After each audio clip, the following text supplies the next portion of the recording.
নাম মোহাম্মদ মিজানুর রহমান। মিজানুর রহমান। বয়স কত এখন? আমার 47। 47 বয়স। থাকছেন কোথায় আপনি?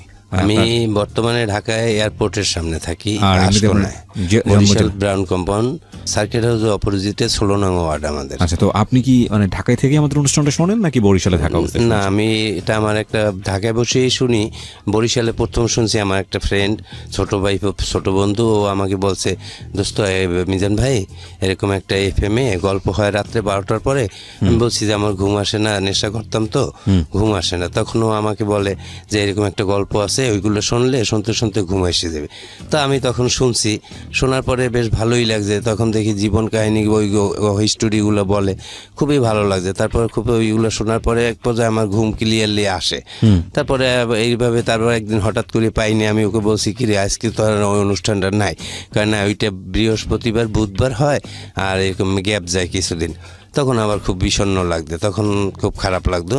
সেই থেকে ও বলার পরে এইটার আশায় থাকতাম কোন দিন বুধবার আসবে, কোন দিন বুধবার আসবে। আচ্ছা, তো আপনার যে গল্পটা সেটা তো একটা অনেক বড় অপরাধ নিয়ে গল্প, কিংবা ভুল নিয়ে গল্প, আমি যাই বলি না কেন। আপনি কি সেই ভুলের মধ্যে এখনো আছেন নাকি ভুলের পরিণতি ভোগ করতেছেন? না, আমি ভুলের পরিণতি ভোগ করতেছি, বাট ভুলের ভিতরে নাই। ফাইন, আমরা ছোটবেলা থেকে শুরু করি, ব্যাকগ্রাউন্ড থেকে জানবো একেবারে। বলেন। আমি যখন ক্লাস 7-এ পড়ি, ঝালকাঠি সরকারি উচ্চ বালক বিদ্যালয়ে, তখন আমি ফার্স্ট বয় ছিলাম। তখন আমার একটা ফ্রেন্ড ছিল ওখানে, ওর নাম তাহেরউদ্দিন। ও আমার 10-এর ভিতরে ছিল না, ও একটা ভালো, মোটামুটি ভালো ছাত্র ছিল। আচ্ছা, তো এই জায়গাটা আসার আগে আপনার বাবা কি করতো? আমার বাবা উনি রিলিফ অফিসার ছিল, লেট ঝালকাঠি মহকুমা ছিল তখন। তো আপনার কয় ভাই বোন ছিলেন? আমরা 5 ভাই 2 বোন। আপনি বড়? না, আমি 4 নাম্বার। হ্যাঁ, বলেন। তো বন্ধুর কথা বলছি। ওই বন্ধু একদিন স্কুল ছুটি হওয়ার পরে আমাকে বলে, দোস্ত চলো এক জায়গায় যাব। আমি বলছি কোথায় যাব?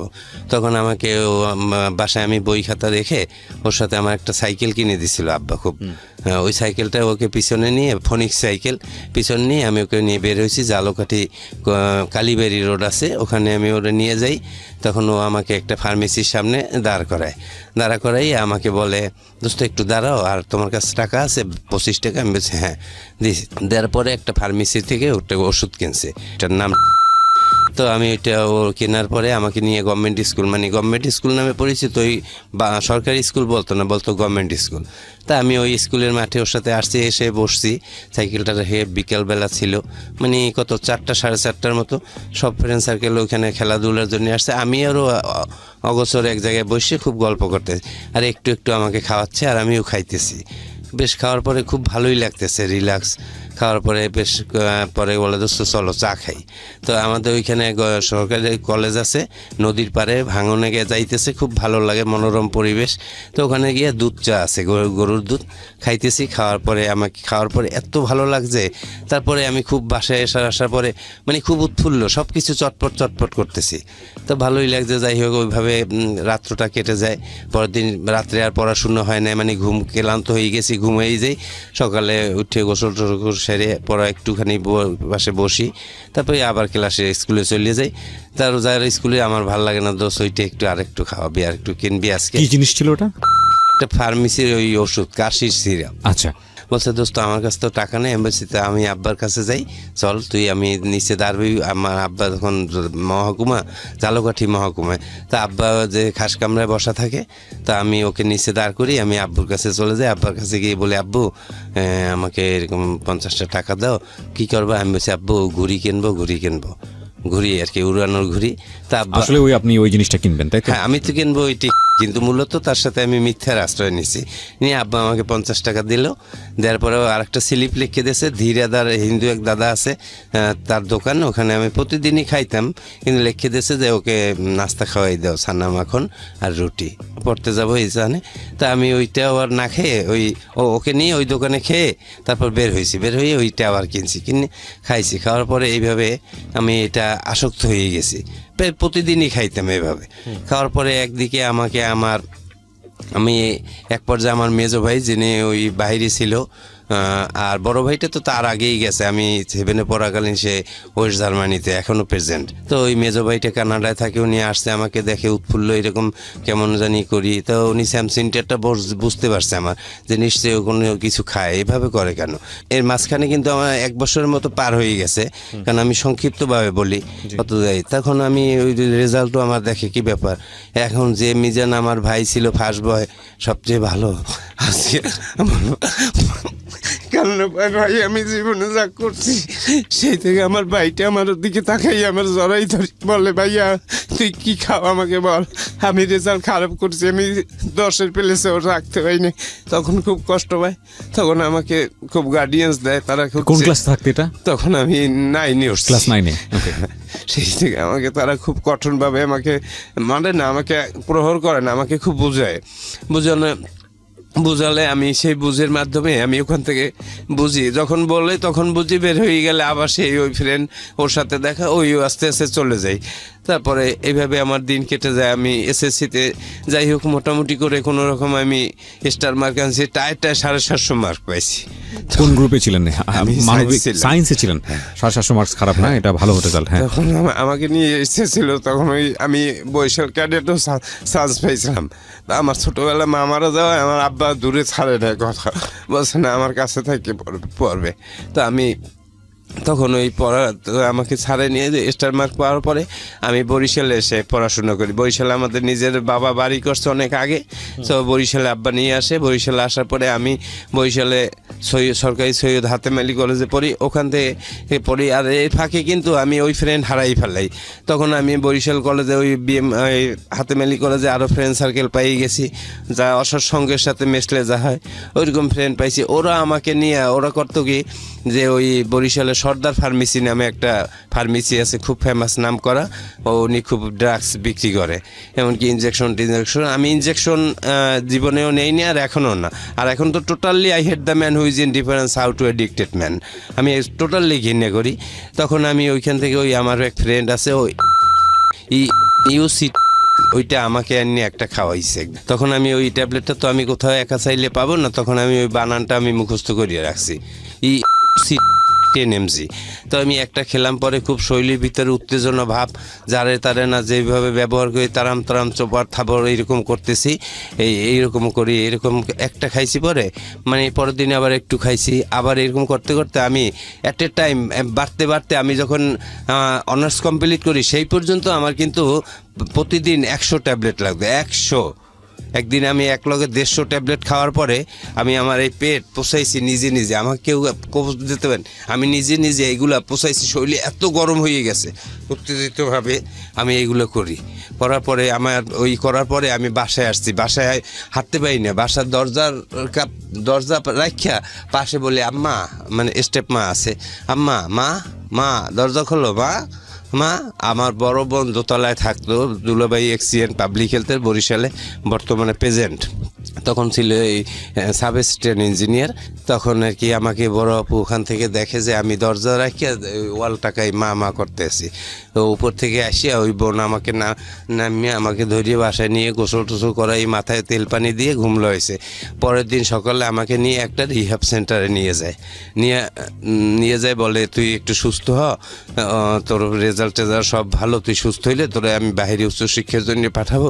বড় ভাইয়ে বলছে তুই একটু সুস্থ হ, তুই মনে কিছু করিস না, এখানে কিছুদিন থাক, তোর সাথে প্রতিনিয়ত আমি দেখা করব। আর আমার মা ছিল না, ওই বোনই আমার একমাত্র আমার জন্য যা করে এখন করে। আমি এই যে ঢাকা আসছি এখনও আমার জন্য যা করে, যখন যা প্রয়োজন হয় আমাকে দেয়। তখন এই বোনটা ওখানে ভর্তি করাই দেয়, তো ওই ভর্তি করায় ওইটার নাম হয়েছে সুমন সাহেব। ওই সুমন আমার অনেক ছোট ভাই, ও একটা রিহ্যাব খুলছে, ও নেশা করতো, ওর সাথে আমি অনেক খাইছি। কিন্তু ও যখন আমাকে ওইখানে ঢুকেই দিয়ে আসছে আপায়, দেওয়ার পরে আপুকে বাইরে দাঁড়া করে রেখে বলছে আপা ওর জীবনে আর খাবে না, ও সুস্থ হয়ে যাবে, কিন্তু ওর একটা সুপ্ত বাসনা আজকে পূরণ করতে হইবে, ওর জন্য 5,000 টাকা দিয়ে যান। আর আমাকে ওখানে ভর্তি করার জন্য অ্যাট এ টাইম 50,000 টাকা নিয়েছে তারা। মূলত নেওয়ার পরে আমার বোন তো মন মানে না, চিন্তা টাকা দিয়ে কি হবে, আমার 3টে ভাই ইউরোপ কান্ট্রিতে প্রেজেন্ট, আমার এই ভাইটা শেষ হয়ে যাবে। আর এই ভাইটাই ভালো ব্রিলিয়ান্ট স্টুডেন্ট ছিল, কিন্তু এই জন্যে আমার ভাই সেই সময় আমার বোনটা আমার জন্য খুব ওইখানে দাঁড়াইয়ে টাকা দিয়ে গেছে, বলছে ঠিক আছে। আর 5,000 টাকা দিয়েছে আমার জন্য সুমন। ওর সাথে আমি বহুত নেশা করছি। ও আমাকে এই ট্যাবলেট এইটা ওইটা মানে ক্যানাবিস, হ্যাঁ, যেটা অ্যানোনিমাস, যে কিছু সব কিছু আমাকে ও ইউজ করাইছে, এমনকি মেইলি পর্যন্ত আমাকে সেখানে নিয়ে গেছে। কিন্তু এখন আমি ওর ওখানে যখন ট্রিটমেন্টের জন্য আমার বোন দিয়ে আসছে, আমি বলি সুমন এদিকে শুনিয়ে যাক। এখন সুমন বললে হবে না, এখন সুমন ভাই বলতে হবে। তখন আমার ভিতরে একেবারে সেন্টিমেন্ট হয়ে গেছে, কি রে তুই আমার ছোট ভাই, তোর সাথে আমি বহুত কিছু করছি, তোরে ভাই বলবো এখানে রুমে আটকাই আমার মফেল দিবি, তো সহ্য করা যায় না। তখন ও রুমে আসতে পারে, ধাম করে একটা ঘুষি মারলাম, এখানে রাগে হয়ে যায়। আমি উদ্বিগ্ন নেশার জন্যে, কোনো কিছু ভাল লাগে না, কি রে তুই আমার কথা শোনো না, আমার তো ভাল লাগে না, একটা ঘুষি মারিয়ে ফেলেছে রাগ হইয়া। মারার পরে ওরা আমার গামছা দিয়ে হাত পা বাদ দিয়ে আমার নাকে পানি ঢালে আর মগের ভিতরে পানি নিয়ে আমার সমস্ত শরীরে মারার পরে আমি একেবারে ক্লান্ত হয়ে যাই। হওয়ার পরে আমার মাথার চুল কাটতে ফেলে নাইরি করিয়ে দেয়, করার পর ওইটা বলে শাড়ি কাপ বলে, ওরে রিহাপের ভাষায় বলে শাড়ি কাপ। দেওয়ানোর পরে আমাকে বলছে শোন, তোর জন্যে তোকে উপরে উঠাবো, নিচে রাখছি, তোর জন্য আমি 2 গ্রাম হিরোইন রাখছি, আর তোর জন্য আমি ইঞ্জেকশন আনছি মরফিন 2টা, তুই আজকে জীবনের মনে শেষ করবি আজকে খাওয়া, আর কখনো খাইতে পারবি না, উপরে উঠলে আর একটা ক্লাস আস তোর। যাক আমি এটা বলছে পর মাইর জ্বালিয়ে দিয়েছে, ওগুলো মনে রাখি নে। কিন্তু আমি ওই খাওয়ার জন্য ওই যে বলছে সুপ্ত বাসনা আমার শেষ বাসনা পূরণ। তখন আপনি মরফিন নিতেন, হিরোইন নিতেন? হ্যাঁ, আমি যে আমার হাতে এই যে টোটালি আমার হাতে এখন বেইন নেই, আচ্ছা, এই যে আমার কোনো সুই নেওয়ার মতো কোনো জায়গা নাই। তখন যখন আপনাকে রিহাবে দিয়েছে তখন আপনি এগুলো সব নিতেন? হ্যাঁ, তার আগে আমি নিতাম ওর সাথে, ওই সুমনের সাথে। উনি একটু আগে পেটের অবস্থা দেখাচ্ছিল প্রিয় শ্রোতা এবং দর্শক, এটা আসলে খুবই মানে দুর্ধর্ষ একটা জায়গা। পুরো পেট উনি ব্লেড দিয়ে পচিয়েছেন এবং সেগুলোর মানে পজ দিয়েছেন উনি সেগুলোর দাগ এখনো আছে। আমরা সময় পেলে যদি প্রয়োজন হয় আমরা ছবিটা পোস্ট করবো আমাদের ইউটিউবে, কিন্তু আপনারা গেলে আমরা এই ছবিগুলো দিয়ে দিই আমাদের প্রোগ্রামের মাঝে মাঝে, আপনারা খুঁজলে হয়তো পাবেন। জি বলুন। যখন আমাকে ওই মরফিন ওই উপরে নিচে দেবে, তো আমার জন্য 4টা মরফিন নিয়ে আসছে, আর 2 গ্রাম হিরোইন নিয়ে আসছে, আর ট্যাবলেট নিয়ে আসছে 100 নিয়ে আসছে। তখন 50 পয়সা করিয়ে দাম ওইটার। তখন আমাকে ওই ভিতরে আমাকে ওরা নিয়ে আসে, আসার পরে আমাকে সুই টুই পান্নি টান্নি কীভাবে ওগুলো সব কি মেকানিজম যা লাগবে সব দিয়ে বলছে দোস্ত তুমি এখানে বসে খাও, কাউকে শেয়ারিং করবে না, এটা একটা মাদকাসক্ত হসপিটাল, তোমার শেষ সুপ্ত বাসনা, তুমি খাও, তুমি যতক্ষণ বসে পারবা খাবা, তোমার এই রুম থেকে খাওয়ার পরে উপরে উঠতে হইবে, শেষ হইলেই তুমি উপরে যাবা, আর কোনো কথা নেই। বিরতি নেব এই পর্যায়ে, ছোট্ট একটা বিরতি। প্রিয় শ্রোতা, বিরতির পর আবারও ফিরে আসছি সিক্রেটসে। এই অনুষ্ঠানে আপনি আসতে পারেন, নিজের ভুল কিংবা অপরাধ বলে লাখ লাখ মানুষকে সতর্ক করতে পারেন, সচেতন করতে পারেন। আমরা মনে করি আমাদের সার্থকতা কিংবা আপনার সার্থকতা সেখানেই যদি আপনার ভুল বা অপরাধ শুনে, আপনার পরিণতি শুনে ভুল অপরাধের একজন মানুষ নিজে থেকে সচেতন হয় এবং একই সাথে যেই ভুলটির মধ্যে রয়েছে সে সেখান থেকে বের হয়ে আসে। সুতরাং আপনার জীবনের অভিজ্ঞতা আমরা এখানে বলার জন্য আপনাকে আমন্ত্রণ জানাচ্ছি। আমাদের ফোন নাম্বারটি হচ্ছে 09611904904। আমি আরও একবার বলছি 09611904904। ফিরছি, যে নিজেকে উন্মোচিত করবেন নিজের ভেতরের অপরাধ এবং যে বিষয়গুলো তিনি আসলে আজ পর্যন্ত কাউকে বলতে পারেননি সেগুলো নিয়ে কথা বলবেন। আমরা স্টে টিউন, আমরা স্টে করবো আমাদের স্টেশনে। আপনারা শুনছেন ঢাকা FM 90.4। আমি আবারও ফিরছি আপনার কাছে। জি মিজু, তারপর? তা আমি ওখানে বসে সে ইচ্ছা মতো আমি 2 গ্রাম হিরোইন খাইছি। খাওয়ার পরে প্রথম যখন 1/2 গ্রামের মতো খাইছি, খাওয়ার পরে একটু বমি আসছে, বমিটা করছি, আবার একটা স্প্রাইট আছে নিয়ে আসছিল, ওইটা একটু হালকা খেলে আবার একটু ভালো লাগে। তারপরে একটু রিল্যাক্স নিয়েছি, একটু সেই করছি। প্রায় সকালে ওখানে দিয়ে আসছে, সন্ধ্যার সময় আমার উঠেছে, অতক্ষণ আমি খাইছি এই ট্যাবলেট আর হিরোইন, এই মরফিন, এগুলো এট এ টাইম সবই। ট্যাবলেট খাইনি আগে, ট্যাবলেট রাখিয়ে দিছি যে এইটা আমার শেষ খাওয়া, উপরে যেই ঘুমাবো, আমার চিন্তা যে আমি ঘুমাবো। এই তো এটা খাওয়ার পরে আমি 1/2 গ্রামের মতো রয়ে গেছে, 1.5 গ্রাম আমি খাইছি, আর 1/2 গ্রাম পারিনি, আর শরীরে কুলায় না, মানে খুব হয়ে গেছি। তারপরে ওই ট্যাবলেটটা, এখন আমি ট্যাবলেট খাইতে পারতেছি না, মানে ক্লান্ত হয়ে গেছি। যাক আমি এখানে একটু ক্লান্ত হয়েছি, একটু ঘুমানোর মতো পড়ি, পরে আবার ওইটা খাবো। তখন ঘুমাই পড়ছি, তোরা আমার উপরে উঠে এনেছে, আর ট্যাবলেট আর খাইতে পারিনি। তো উপরে উঠছি, পরে ঘুম দিয়ে 3 দিন পরে উঠছি, আর আমাকে ওরা ঘুমের মধ্যে টুকরো টুকরো করে একটু খাওয়াইয়ে দিয়ে পরে আমি সুস্থ হয়েছি। পরে আমি 3 দিন পরে ঘুম ভাঙছে? হ্যাঁ 3 দিন, আমি 3 দিনে ওই লাইটের মানে 3 দিন পরে ঘুম ভাঙছে, তারপরে আমি 17 দিন এইরকম লাইটের দিক তাকাই রয়েছি। আমার খাবার নাই, রুচি নেই, শুধু নেশা চাই, কিন্তু আমার ঘুম নাই, খাবার নাই, কিছু না, লাইটের দিক তাকাই রয়েছি 17 দিন। 17 দিন। ওই সময় কি আপনার মনে আছে কি হতো মাথার মধ্যে কি? আমার মনে করে যে জানলা জুলনা ভাঙ্গি চুরিয়ে ফেলাই, আরে মারি, ওরে ধরি, আমার একটা রুমের ভিতরে আলাদাভাবে তালা মারিয়ে রেখে দেয়। ভাঙারও কোনো পথ নেই ওই জায়গাটা। ওই মাদকাসক্ত হসপিটালটা এমন ভাঙিয়ে যায়, আমি বাইরে মনে হচ্ছে যে এইগুলো সব ভাঙি, মাথা মতো ফাটাই ফেলাই। এই যে মাথার উপরে একটা ওইখানে একটা অ্যাঙ্গেলের মতো আছে, আমি একটা বাড়ি মেরে এখানে মাথাটা ফাটাই ফেলাইছি। আচ্ছা। মানে নেশার কষ্টে যে আমার ভালো লাগতেছে না, কি রে আমার কি অবদ্ধ ঘরের ভিতরে রাখছে, এগুলো কি তোরা এগুলো কেন করো? আপনি কি ব্যাখ্যা করতে পারবেন যে ওই সময় ফিলিংসটা কি হয়, জিনিসটা নেয়ার পরে ফিলিংসটা কি হয় আর না নিলে কি হয়? হ্যাঁ, নেওয়ার পরে পৃথিবীর সব শত্রুরে মনে হয় যে সে আমার ভাই বন্ধু, ও আমার সবচেয়ে প্রিয় বন্ধু, ও আমার ভাই, ও আমার সব কিছু। কোনো শত্রুরে শত্রু মনে হয় না। আর না নিতে পারলে মনে হয় কি যে আপন ভাইরেও মনে হয় যে ও আমার কাছে শত্রু, ওরা আমি গুল্লি দিয়ে মারিয়ে ফেললাই। এখন এইভাবে আমার একজন এক একভাবে ডেসক্রাইব করে প্রিয় শ্রোতা, উনি ওনার মতো করে ডেসক্রাইব করেছেন। হ্যাঁ, তখন তারপর আমি সেই 17 দিন তাকিয়ে আছেন। হ্যাঁ, আমি তো 17 দিন এরকম আমার ফুললি আমার স্মরণ আছে। মানে স্মরণ কি, পরেও আমার ফ্রেন্ড সার্কেল যারা রিহাবে ছিল ওরা বলছে দোস্ত তুই 17টা দিন এরকম লাইটের দিক তাকাই রয়েছ। আমি উইড্রল অবস্থায় ছিলাম, ওইখানের ভাষায় বলে উইড্রল। তা আমি এরকম অসুস্থ, যাই হোক একটু একটু পরে সুস্থ, 17 দিন পরে সুস্থ হয়েছি। আমার বোনে তো রেগুলার দেখতে আসে, তারা ওখান থেকে নাকি তারে বলে যে আপনার ভাই তো আরও অসুস্থ হয়ে গেছে, মানুষকে কামড়ায়। মানে আমার বোনের কাছে দিয়ে আরও টাকা নেওয়ার জন্য তারা এইটা একটা পজিশন খাটাই নিয়েছে, বুদ্ধি খাটাইছে। আমার বোন আমার জন্য যা খুশি সেই রকম করে, কয় আপনার ভাইকে রাত্রে ভালো ভালো একটু খাওয়াইতে হয়, টাকা টোকা দিয়ে যান, আর ওকে এখন দেখতে আসলে ও আরও হয়ে যাবে। তার চেয়ে ওইভাবে রাখছি, ইনজেকশন দিয়ে আমরা সবাই রাখি, সুস্থ হয়ে যাইবেন, নিশ্চিন্তে থাকেন। তো তখন আপার কাছে দিয়ে আবার 25,000 টাকা নেছে। আর আমার আপু আমার জন্য ভালো ভালো খাবার নিয়ে আসতো, আমাকে দিত না। ভালো খাবার দিলে আমার ভিতরে নেশা, খাবার ওইখান থেকে আমি শিক্ষা পাইছি যে first dose does the damage. নেশার প্রথম টান দম্বা চুম্বক সর্বনাশের পথ তৈরি করে। আমি যখন একটু একটু সুস্থ হয়েছি না, তখন আবার ভিতরে কাজ করছে যে আমি কি ছিলাম, আমি একটা ভালো ছাত্র ছিলাম, বাসায় আলালে দুলাল ভাই বোনের কাছে মা ছিল না, বাবা মারা যায় এসএসসি পরীক্ষার আগে ফর্ম ফিল আপ করার পরে, আমার বোনটা আমার জন্য এত কিছু করে, আর আমি নেশার জন্য আজকে এই বদ্ধ ঘরের ভিতরে আমি, আর আমার বোন প্রতিদিন আসে, আমি দেখতে পারি না বলে লোকজনে আমাকে, অথচ না এগুলো তো আর খাবো না কখন, এই ভিতরে একটা ফিলিংস আসে, তখন আর এগুলো খাই না। কি হয় তখন এই ওখান থেকে আস্তে আস্তে রিলিজ হয়ে 67 দিনের দিন ওখানে একটা সেই আছে প্রার্থনা আছে, ওই প্রার্থনাটা মুখস্থ না করা পর্যন্ত তারে রিলিজ দেন। ওইটা মুখস্থ করতে পারলি সে বোঝে যে অলরেডি সুস্থ। আচ্ছা, মুখস্থ করতে পেরেছিলেন? হ্যাঁ আমি পারছি, এখন মনে আছে? হ্যাঁ, ওই তো প্রথমেই স্মরণ করি আমার প্রিয় মহান রাব্বুল আলামিনের নাম, পরে স্মরণ করি আমার জন্মদাতা পিতামাতা, তারপরে স্মরণ করি আমার ফ্যামিলি যারা আমার সুস্থতার জন্য অধীর আগ্রহে তাকিয়ে আছে। এরকম আরও ওগুলো আমার আর বেশিটা একটাই নাই, কারণ এই তখন আমি এইটা বলা প্রায় প্রশান্তির প্রার্থনা বলে ওটাকে।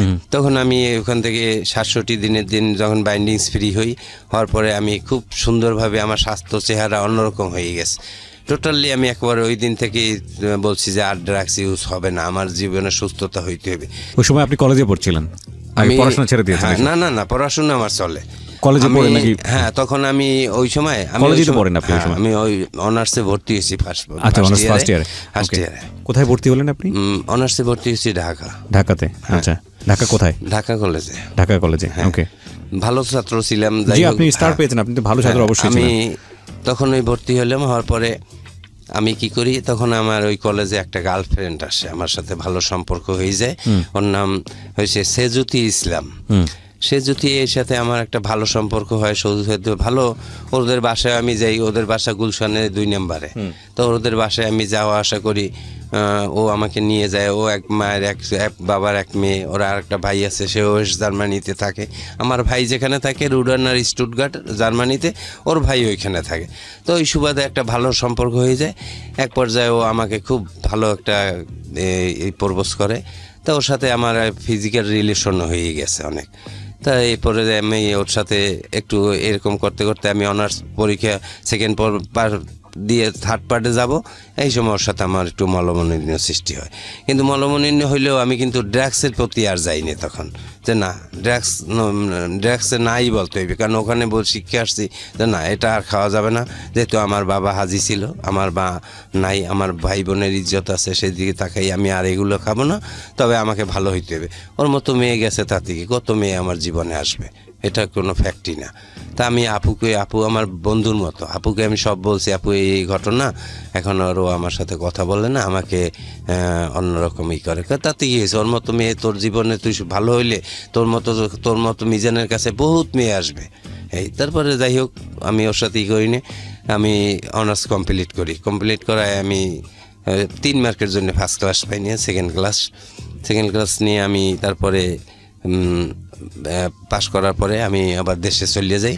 দেশে যাওয়ার পরে আমি একটা লাভ ম্যারেজ করি। ওইটা হয়েছে গৌর নদীতে বাড়ি, ওদের ভালো অবস্থা, ওদের ও মাস্টার্স কমপ্লিট করছে এখন বর্তমানে, কিন্তু ওর সাথে আর কি লাভ ম্যারেজ করি, আমি ওকে বিয়ে করি। আচ্ছা, আপনি পড়াশোনা অবস্থায় এই কাজটা করেন? হ্যাঁ। ওকে, তারপর? ফ্যামিলি কেউ জানে না, আমি লুকিয়ে এই বিয়েটা করি। করার পরে যখন ফ্যামিলি 1 বছর পর জানছে, তখন জানার পরে ওই ফ্যামিলি ওদের একসেপ্ট করে না, কারণ ওদের বংশগতভাবে একটু নিচে, এই জন্যে। আর আমরা 5টা ভাই অল এডুকেটেড, অল স্কোয়ার। আমার মা কিন্তু গর্ভভাতা পায় মৃত্যুকালীন, এখন 5 ভাই আমরা মাস্টার্স কমপ্লিট।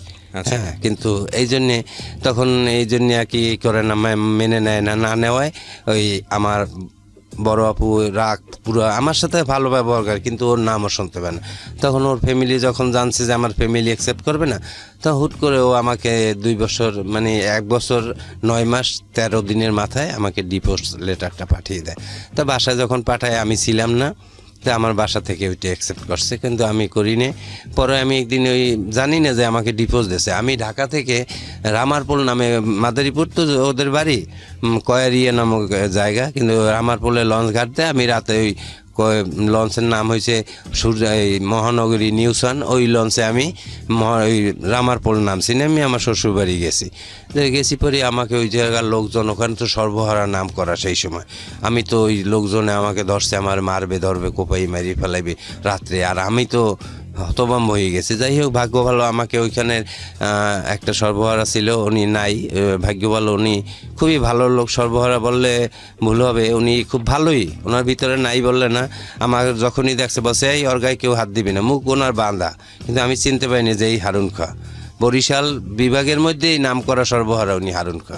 কিন্তু উনি আমাকে টর্চারিং করতে, একটা টোক্কা দিতে দেয় না। উনি আমাকে সুন্দরভাবে ওপারে খেয়া পার করে বলছে, তুমি বাড়িতে যাও, এ গ্রামে আর আসো না, তোমাকে ডিভোর্স দিয়ে দিয়েছে, তুমি আসলে এখন ওই লোকজনে তোমাকে এইভাবে অত্যাচার করবে, মারবে। ভাগ্য ভালো আমি ছিলাম, যাও।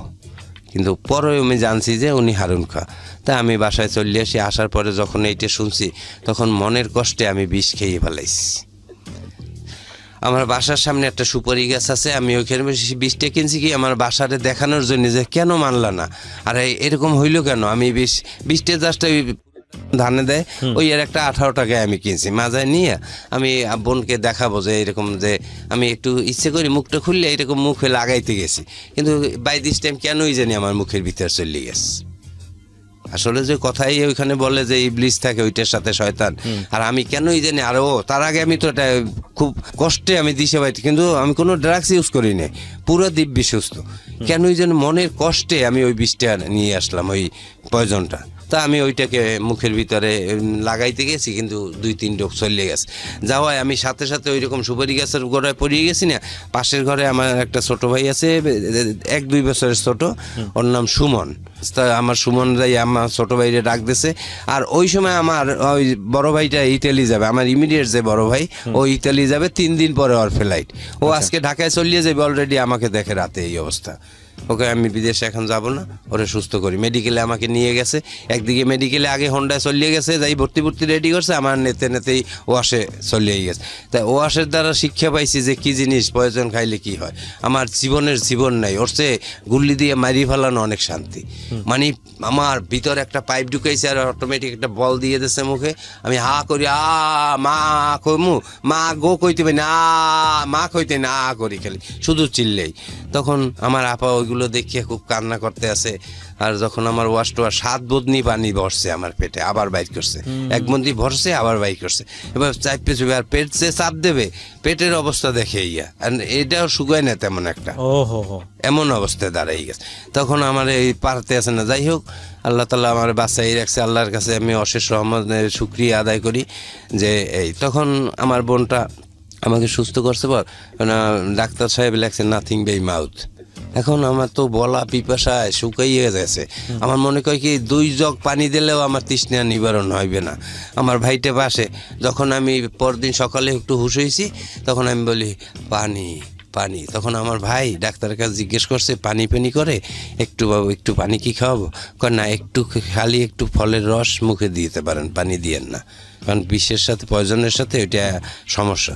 তখন আমাকে 1 কোয়া কমলার একটা রস চিপে আমার মুখে দেয়, আমার তৃষ্ণেই মেলে না, মুখের কিচ্ছু বেজে না, ওতে মনে হয় রাগ হয়ে গিয়ে দুধ তুলি না, আমি আটকে যাই, থো রাগ, মানে আমি উঠতে যে দাঁড়াবো সেই শক্তি আমার নাই, কিন্তু মনের কষ্ট ওই রকম বলি। তখন ভাই বলে দুধ তুলি না, মরিয়ে যায় যদি যাক, একটা আপেল ওরে দে, এই একটা কমলা রস চিপে ওর মুখে দে, এই কষ্ট আমার সহ্য হয় না ওর ইয়ে। এই তখন আমাকে ওইভাবে দেয়, দেওয়ার পরে যাক সুস্থ হয়েছে। তখন মেডিকেল থেকে ওইটা তো পুলিশ কেস হয়ে গেছে, খুব স্বাভাবিক। হ্যাঁ, তখন আমি আমাকে এক নার্স ছিল আমার, খুব আমার সাথেই পড়াশোনা করতো, উনি স্টাফ নার্স হয়ে গেছে তখন ওই নার্স, ওনার নাম ইশরাত জাহান নয়ন আপা। তখন আমাকে আমার ওই নয়ন আপা আমাকে ওইভাবে বললো এই কাগজপত্র নিয়ে বাসায় চলিয়ে যাবেন, কারণ না হয় পুলিশ কেস হয়ে যাবে মিজান। তখন আমি ওইটা নিয়ে বাসায় চলে আসি। আসার পরে আমার বোন আমাকে নিয়ে সুস্থ করার পরে আমাকে ঢাকায় রাখে। ঢাকায় আমাদের ওই ধানমন্ডি 29 নম্বরে বঙ্গবন্ধুর বাড়ির 4খান বাসার পরে বাসা, ওইখানে আমাকে রাখে এবং চলাফেরা সব কিছু যাবতীয় যা রেগুলার খরচ সব কিছু দেয়। আমাকে বাইকটি কিনে দেয় যে সেইভাবে ফ্যামিলির মতো চলবি। এই তখন আমাদের আবার বরিশাল ঢাকার লাইনে আমার ছোট বোনের লঞ্চ আছে, এমবি কীর্তনখোলা 1, 2, 10, বাংলাদেশ সবচেয়ে ব্যয়বহুল লঞ্চ 10 কীর্তনখোলা। তা আমি ওই লঞ্চ ঘাটে যাই, মাঝে মাঝে লঞ্চ ঘাটে গেলে পরে একটু টিকিট ধরি, মাঝে মাঝে আমাকে ছোটো জামাই মাসে মাসে 50,000 60,000 করে টাকা দেয় যে চলুক। তা আমি যে এখন যে বর্তমানে আমার স্ত্রী আছে, আমি ওর বাড়ি হয়েছে ভোলা শহরেই বাসা। আমি আলাদা জায়গায় শ্বশুরবাড়িতেও থাকি না, আলাদা একটা বাসা ভাড়া নিয়ে থাকি, 3,000 টাকা ভাড়া দিই, তো ওইখানে থাকি। আর আমার বড় আপা আমাকে পাশাপাশি একটু হেল্প করে। এই আর ফ্যামিলি বাবা যেটা রেখে গেছে বরিশাল শহরে আমাদের 5 তলা বিল্ডিং আছে, নিজেদের বাবা করছে, খালি জায়গাও আছে আরও পাশে, মানে ওখানে 29% জায়গা তো এরকম আছে। আর বড় ভাইটা আছে ওয়েস্ট জার্মানিতে, ওই জায়গাটায় আমাকে ওইখান থেকে মাসে মাসে এখন ওর আপা টাকা দেয়। এই কালকেও আমাকে দিয়েছে টাকা, হ্যাঁ 2,000 টাকা পাঠাইছে যে 4-5 দিন চলো, আবার তুমি ঘাটে এসো দিয়ে দেবে।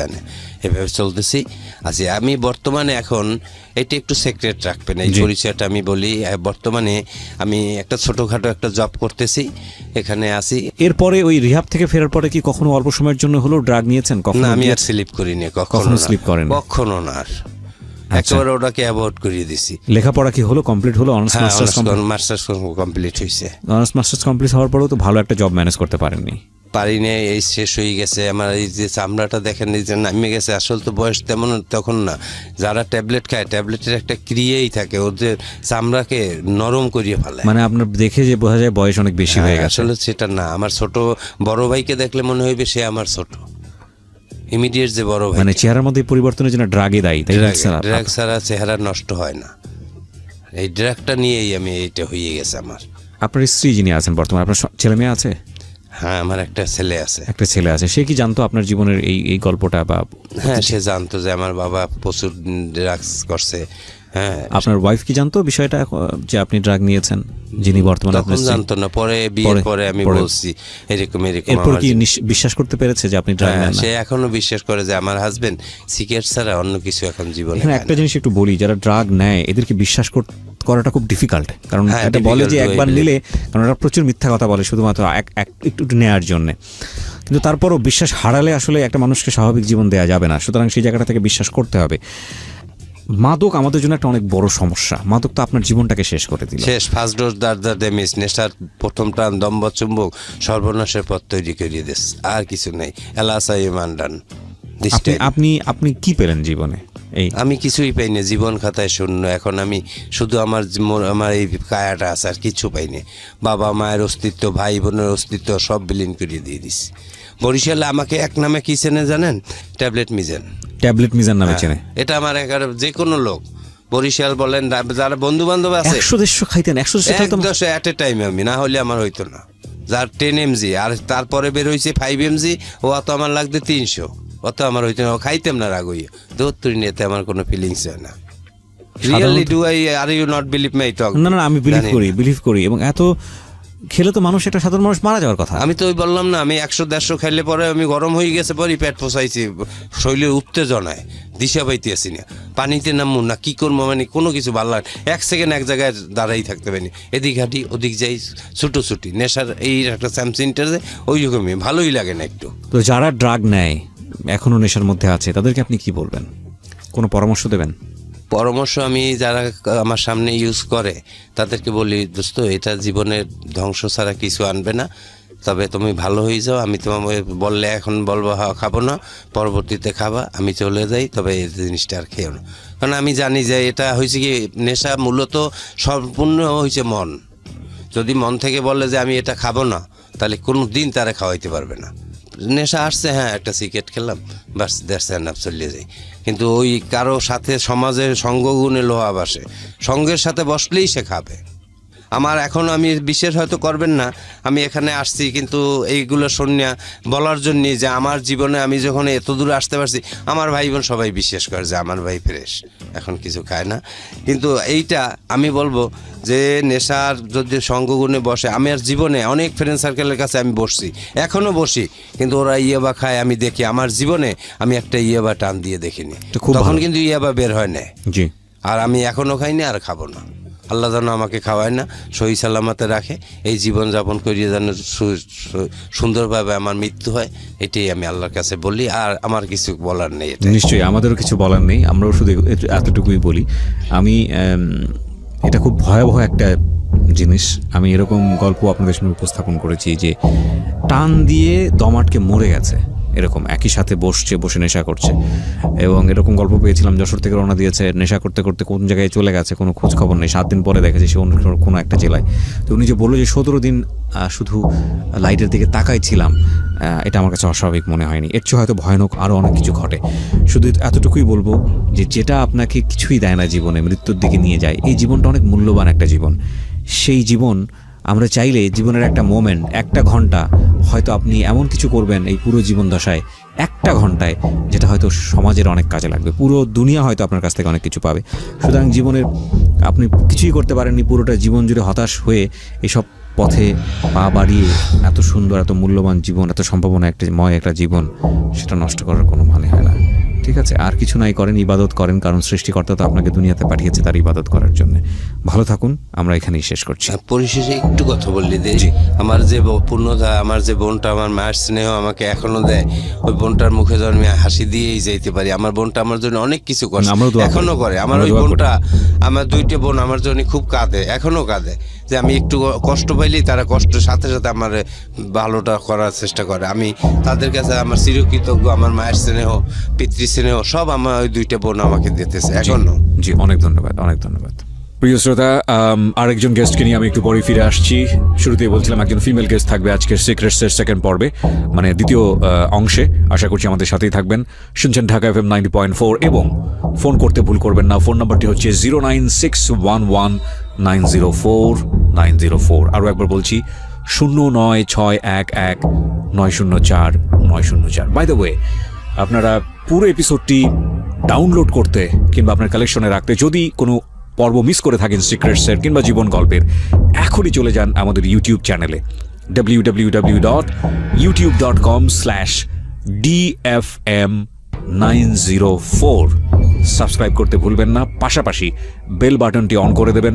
তাহলে আপনি যদি রাত 11টার সময় শুনতে মিসও করেন, আপনি আপনার সেলফোন থেকে যে কোনো সময় শুনে নিতে পারবেন কি ঘটেছিল। আমরা আপনাদের পরিচয় করিয়ে দিচ্ছি। ওকে, আপনার নামটা একটু বলেন। আনিলা। আনিলা, পুরো নাম হচ্ছে? ফুল নেমটা বলতে চাচ্ছেন না?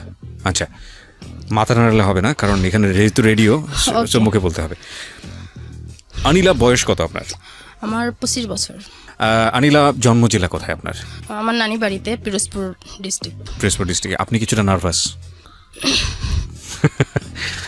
এখানে মানুষ মন খুলে মনের গল্পটা বলতে আসে, আর আমরা রেডিওতে এটা প্রচার করছি। আমাদের অনুষ্ঠানের থিম হচ্ছে যে যদি কেউ না শোনে তো আমি শুনবো, এবং আপনি কোনো কিছুর জন্য না, শুধু মন খুলে কথাগুলো বলার জন্য আসুন, আর মেসেজ অটোমেটিক্যালি বের হয়ে আসে। কজ আমাদের এখানে মেসেজ ছাড়া আমরা কোনো স্টোরি প্রচার করি না।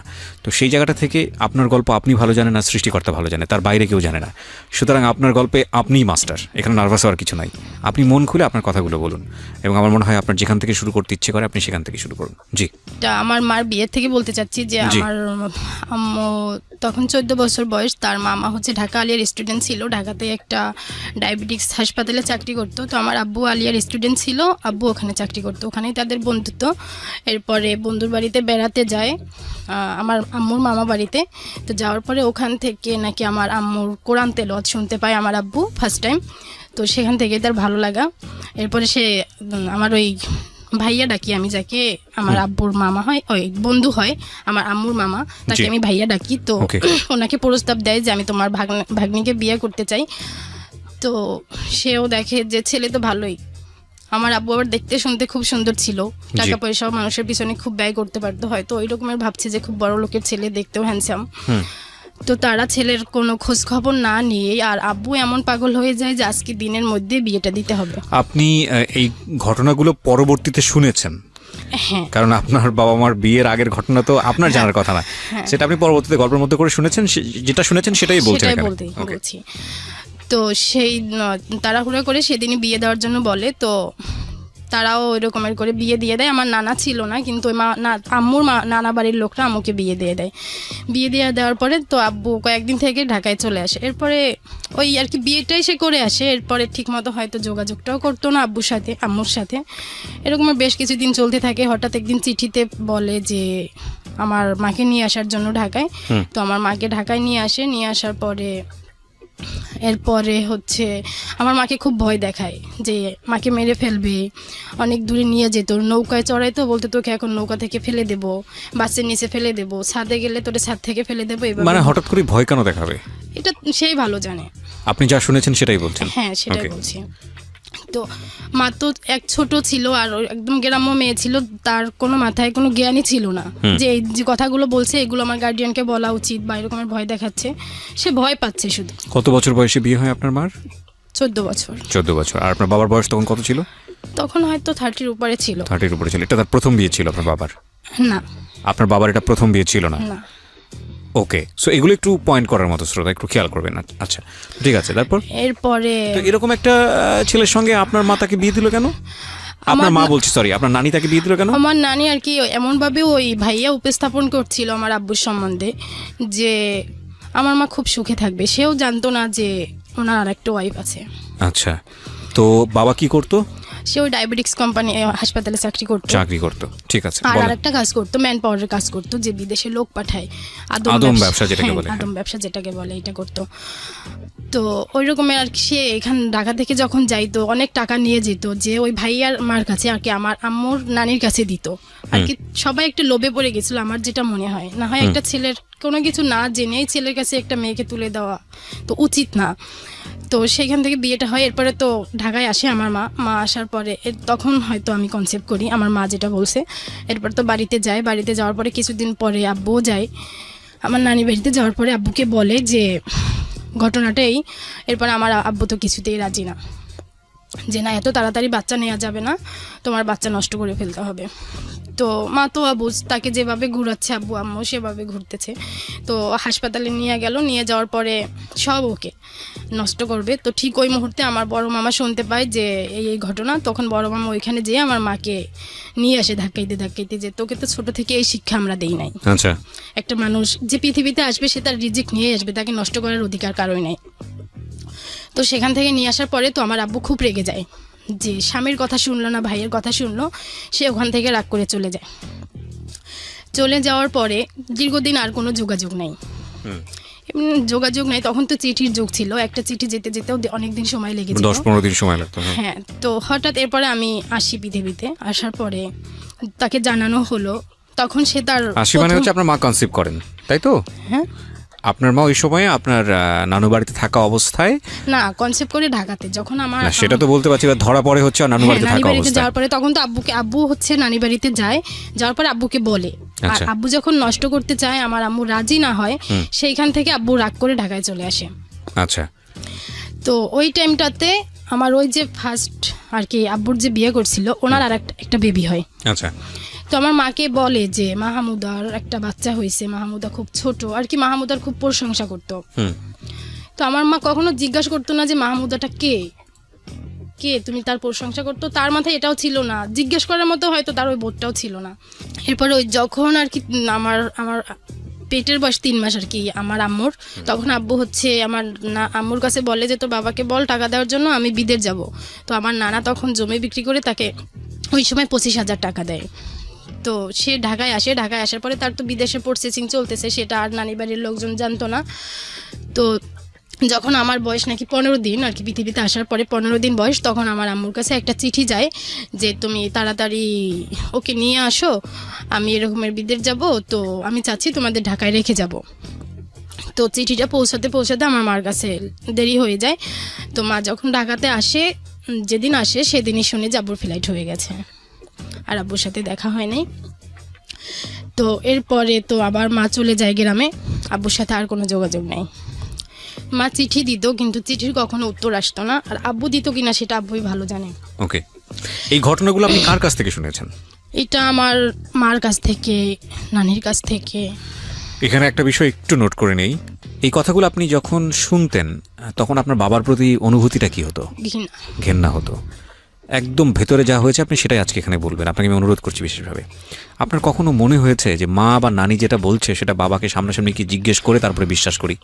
আপনার ভিতরে যা হয়েছে আপনি সেটাই আমাকে বলেন। হ্যাঁ, এটা মনে হয়েছে নাকি তার আগে হ্যাঁ, ঘৃণা করেছেন? না মনে হয়েছে, বাট ঘৃণাটাই বেশি হয়েছে। কারণ exactly, this is the very very important point প্রিয় শ্রোতা। এই জন্য একটা সেপারেট ফ্যামিলি, যখন একটা ফ্যামিলি সেপারেট হয়ে যায়, বাবা আলাদা হয়ে যায়, মা আলাদা হয়ে যায়, সন্তানটা যেখানে থাকে, সন্তান তারাই তাদের মতো করে বড় করে। কারণ ওই কোমলমতি মনে সে যেটা শোনে সেটাকেই সে সত্য মনে করে স্থান দেয়। এবং আমি বলছি না ঘটনা সত্য না মিথ্যা, সেটা বলছি না, ওর কোশ্চেন করার ক্ষমতা থাকে না। এবং কোশ্চেন করার ক্ষমতা থাকে না বলেই হয়তো তার বাবাটা ওরকম ছিল না, কিংবা তার মাটা ওরকম ছিল না। সে যেইখানে বড় হচ্ছে সেভাবেই সে তার পারসেপশনটা গ্রো করে। সেপারেটেড ফ্যামিলির সবচেয়ে বড় দুঃখজনক ঘটনাটা হচ্ছে এটা, যে মা বাবা সম্পর্কে যা বলবে, সন্তান যেখানে বড় হবে, যদি মায়ের কাছে বড় হয় সে সেই ধারণা নিয়েই বড় হবে, এবং বাবার কাছে যদি থাকে তাহলে মার সম্পর্কে যেটা বলবে সেই ধারণা নিয়ে সে বড় হবে। কারণ সে তো খুব ছোট থাকে, তার ওই কোশ্চেন করার ক্ষমতা থাকে না, তার মনের ভিতর থেকে এই প্রশ্ন আসবে না যে আচ্ছা ওনারা যেটা বলতেছে সেটা তো মিথ্যাও হতে পারে, একবার বাবাকে ডেকে এনে জিজ্ঞেস করি তো সে এরকম ঘটনা ঘটিয়েছে কিনা। এবং সেই সাহসটা যেহেতু থাকে না, সেই যুক্তিটা যেহেতু থাকে না, একেবারে কোমলমতি মন, সুতরাং সে অন্ধ মনে বিশ্বাস করে যায়। এবং যে ঘৃণাটা জন্ম হয় ছোটবেলায়, বাবার প্রতি হোক মায়ের প্রতি হোক, সারাটা জীবন জুড়েই সে সেটা বয়ে চলে। সবচেয়ে বড় ক্ষতি হয় এটা কিন্তু যার প্রতি ঘৃণা করে তার না, যে নিজে ঘৃণা করা শেখে তার। গল্পটা আমরা সামনের দিকে এগোচ্ছি। জি বলুন। এরপরে চিঠি লিখে এবং মার সঙ্গে যোগাযোগ করতো না না? হয়তো কিনা সেটা জানি না, কিন্তু 3 বছর পরে আর কি আব্বু চলে যাওয়ার 3 বছর পরে হঠাৎ একটা তালাকনামা আসে।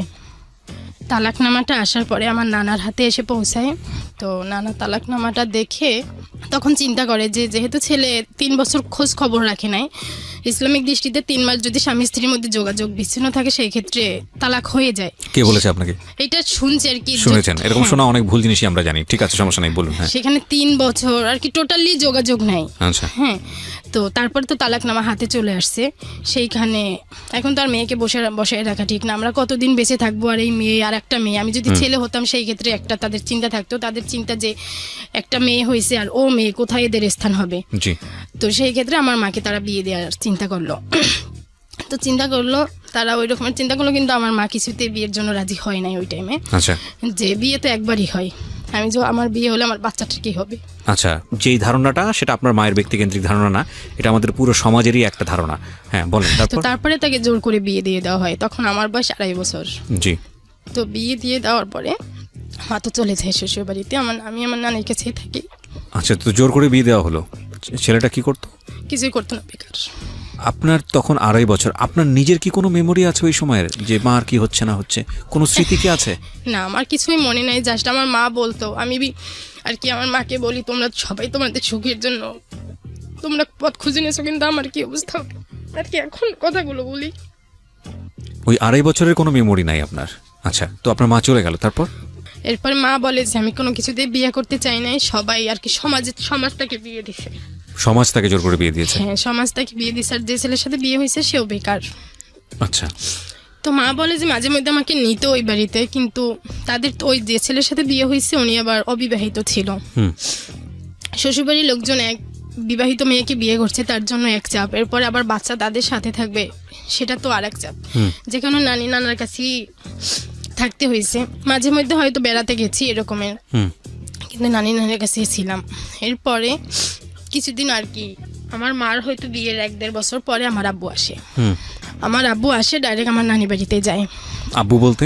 আমার আব্বু, জন্মদাতা পিতা। আমার জন্মদাতা। আমি ওনাকে আর কি, আমার মার যার সাথে বিয়ে হয়েছে ওনাকে আমি আব্বু ডাকি না, ওই আমাকে আব্বু ডাকতে বলছে, বাট আমি ভাবছি যে আমার আব্বু তো একজনই। আচ্ছা। আব্বু তো 2 জনকে ডাকা যায় না। আচ্ছা। সেই ক্ষেত্রে আমি ওনাকে মামা ডাকি। মামা ডাকতেন। তো আপনার আসল বাবা যিনি, উনি আসলেন 1.5 বছর পরে? উনি আসলো, আসার আর কি এই আমার কি মার, প্রথম আপনি বাবাকে দেখলেন নাকি এর আগেও দেখেছেন? না না, ওই টাইমটাই প্রথম দেখেছি, কিন্তু আমার ওই টাইমের কথা মনে নাই। মনে নাই? আচ্ছা। তো আসার পরে আমার নানা আর কি আমার এক মামা নিয়ে আসছে তাকে বাড়িতে। ওই মামা আবার মাদ্রাসায় পড়াশোনা করছে, কামিল আর কি, উনি হচ্ছে ডক্টরেট করছে এই থেকে, ঢাকা ভার্সিটি থেকে। তো আমার নানার কথা যে তোমাকে ইসলামিক শিক্ষায় এত বড় শিক্ষিত করলাম, যে ছেলে তালাকনামা পাঠাইছে তাকে কিভাবে তুমি বাড়িতে নিয়ে আসলে? কে নিয়ে আসছে বাড়িতে? আমার মামা। ও, মামা তাকে নিয়ে আসছে। মামার সঙ্গে আর কি- আপনার বাবার সম্পর্ক কি ছিল? আর কি হয়তো কোনোভাবে মামাকে সে Convince করতে মামার পারছে। সাথে যোগাযোগ করে সে আসছে। তো এসে আমার বাবা যেটা বললো যে আমি তালাক দেই নাই। তালাক দেই নাই মানে? যে তালাকনামাটা আসছে আমার আব্বুর পক্ষ থেকে, সেটা আসলে আমার আব্বু দেয় নাই। কে দিয়েছে? এটাই প্রশ্ন আমার, আজও এই প্রশ্নটাই আমার মধ্যে। আচ্ছা, তালাক দেয়নি, তারপর? আমার নানা তাকে স্থান দেয় নাই আমাদের বাড়িতে, নানি বাড়িতে। তো আমার আব্বু মসজিদে ছিল, মসজিদে 3 দিন ছিল, যে আমি যেভাবে হোক আমার আম্মুর কথা বলছে ওকে নিয়ে যাব। তো তালাক দেয়নি, 3 বছর খোঁজ খবর নেয়নি কেন? সে বলে আমি খোঁজ খবর করেছি, চিঠি দিয়েছি, তারপরে আর কি ওদের ভরণ পোষণ দিয়েছি, কিন্তু আমার নানি বাড়িতে সেটা পৌঁছায়নি। কি হাস্যকর কথাবার্তা! 3 বছর ধরে আপনার মাও নিশ্চয়ই যোগাযোগ করেনি? করছে? আমার মা তো তার কোনো ঠিকানাই জানতো না, কিভাবে করবে? তো তাহলে ভরণ পোষণ আর সব দিচ্ছি? থেকে বড় কথা, আমাদের যে বাড়ি কুষ্টিয়াতে, সেই কুষ্টিয়ার ঠিকানাটা আমার নানি বাড়ির লোকজন জানতো না। না, this is a very stupid logic. যত পৃথিবীতে আমরা, আপনি যে যুগের কথাই বলেন না কেন, আজ থেকে 25 বছর আগের গল্প বলছেন, আপনি 20 বছর আগের গল্প বলছেন, 3 বছর ধরে আপনার বাবা যদি আপনার মার সঙ্গে যোগাযোগ করার চেষ্টা করে কোনো রিপ্লাই না পায়, আমার এই এবং একটাই সেখানে প্রশ্ন আপনি শুধু আমার আব্বুর কাছে, যে আমি হচ্ছে ছোট থেকে আব্বুর সাথে ওরকম সাহস করে কথা বলতে পারি না, কিন্তু 2 বছর আগে হঠাৎ আমি আব্বুরকে বলছি। 2 বছরের গল্প আমি পরে আসতে চাই, আমি পয়েন্টগুলো রেখে যাচ্ছি এই কারণে, কারণ আপনার গল্প যেটা আপনি বলছেন সেটা কতটুকু গ্রহণযোগ্য আমি বলতে চাচ্ছি, তাকে আমি প্রশ্ন করছি যে আপনি কি আমার আম্মুকে তালাক দিয়েছেন? সে বলছে এত বছর আগের কথা আমার মনে নাই। কিন্তু এই যে বাড়ির যে ঘটনাটা, যে সে এত বছর আগের ঘটনা মনে থাকবে না মানে এটা কি ধরনের কথাবার্তা? হ্যাঁ, সে তালাক দিয়েছে কিনা সেটা তার মনে নাই, কিন্তু সে তালাক দেওয়ার পরে সে বাড়িতে গেছে, যাওয়ার পরে সে বলছে তালাক দেয়নি। আমার মধ্যে একটাই প্রশ্ন যে তালাকনামাটা তাহলে আসলো কোত্থেকে? সে বলছে দেয় নাই। তার ফাইন্ড আউট করা উচিত ছিল। আমার নানা নানি বলছে যে তালাক, আমার নানার হাতে তালাকটা আসছে, তাহলে এই তালাকটা দিলটা কি? তালাকনামাটা আপনি দেখেছেন? না না, আমি দেখি নাই। আপনি কেন দেখেন নাই? এটা তো অনেক আগের কথা। তালাকনামাটা কোথায় আছে? তালাকনামাটা আমার নানা বলছে যে আমার নানা হাতে পাওয়ার পরে নাকি পোড়াই ফেলছে। জীবনটা আমি অনেক খুঁজছি। এতটা সহজ মনে হয় আপনাদের কাছে, যারা অভিভাবক তাদের সবাইকে বলছি। আসলে মানে একটা মানুষের, আপনাদের হয়তো কিছুই হবে না যিনি বাবা, তিনি বিয়ে দিয়ে দিয়েছেন মেয়েটাকে, কিন্তু এই যে মেয়েটা দুনিয়াতে এসছে, এর তো একটা সুন্দর শৈশবের দরকার ছিল না? আজকে যে মেয়েটাকে এখানে উপস্থাপন করছি, এটা একটা মেয়ের কাহিনী না, এটা অনেক ছেলে মেয়ের কাহিনী বাংলাদেশের। ঠিক আছে, প্লিজ, যদি প্রপারলি বড় করতে না পারবেন দুনিয়াতে আনবেন না, আর যদি এনেই ফেলেন তাহলে নিজের সুখ বিসর্জন দিয়ে হলো সেই ছেলে মেয়েকে আপনাকে একটা সার্টেন পিরিয়ড পর্যন্ত বড় করতে হবে, বড় করতেই হবে, এটা আপনার দায়িত্ব, এবং এই দায়িত্ব অবহেলা করার কোনো সুযোগ নাই। সেটা যত বড়ই ঘটনা ঘটুক না কেন। আনলেন কেন? আগাই আমরা সামনের দিকে। তারপরে আমার আরেক মামা আমার আম্মুকে বলতেছে যে ও যেহেতু এত করে বলছে তাহলে তুমি ওর সাথে চলে যাও। তার কিন্তু সেকেন্ড ম্যারেজ হয়ে গেছে আমার আম্মুর। তো সে অনেক গরিব, যার সাথে সেকেন্ড ম্যারেজ হয়েছিল। আর আমার আব্বুর দেখতে শুনতে টাকা পয়সা আর কি, ওই শুনে হয়তো তাদের লোভ এখনো আছে যে ছেলেটা এত দূর পর্যন্ত জীবনটা নিয়ে আসছে, তারপরেও আমার মামারা বলতেছে যে তুমি ওর কাছে চলে যাও। তখন আমার মার কথা ছিল যে যদি যেতে ইচ্ছা করে তাহলে তোমাদের বউদেরকে দিয়ে দাও, আমাকে বললো না। আমার জীবনটা কতবার নষ্ট করতে চাও তোমরা? এক জায়গায় ওইখানে তখন ওই যেখানে আর কি সেকেন্ড ম্যারেজ যেখানে ছিল ওখানেও তখন মা প্রেগনেন্ট ছিল।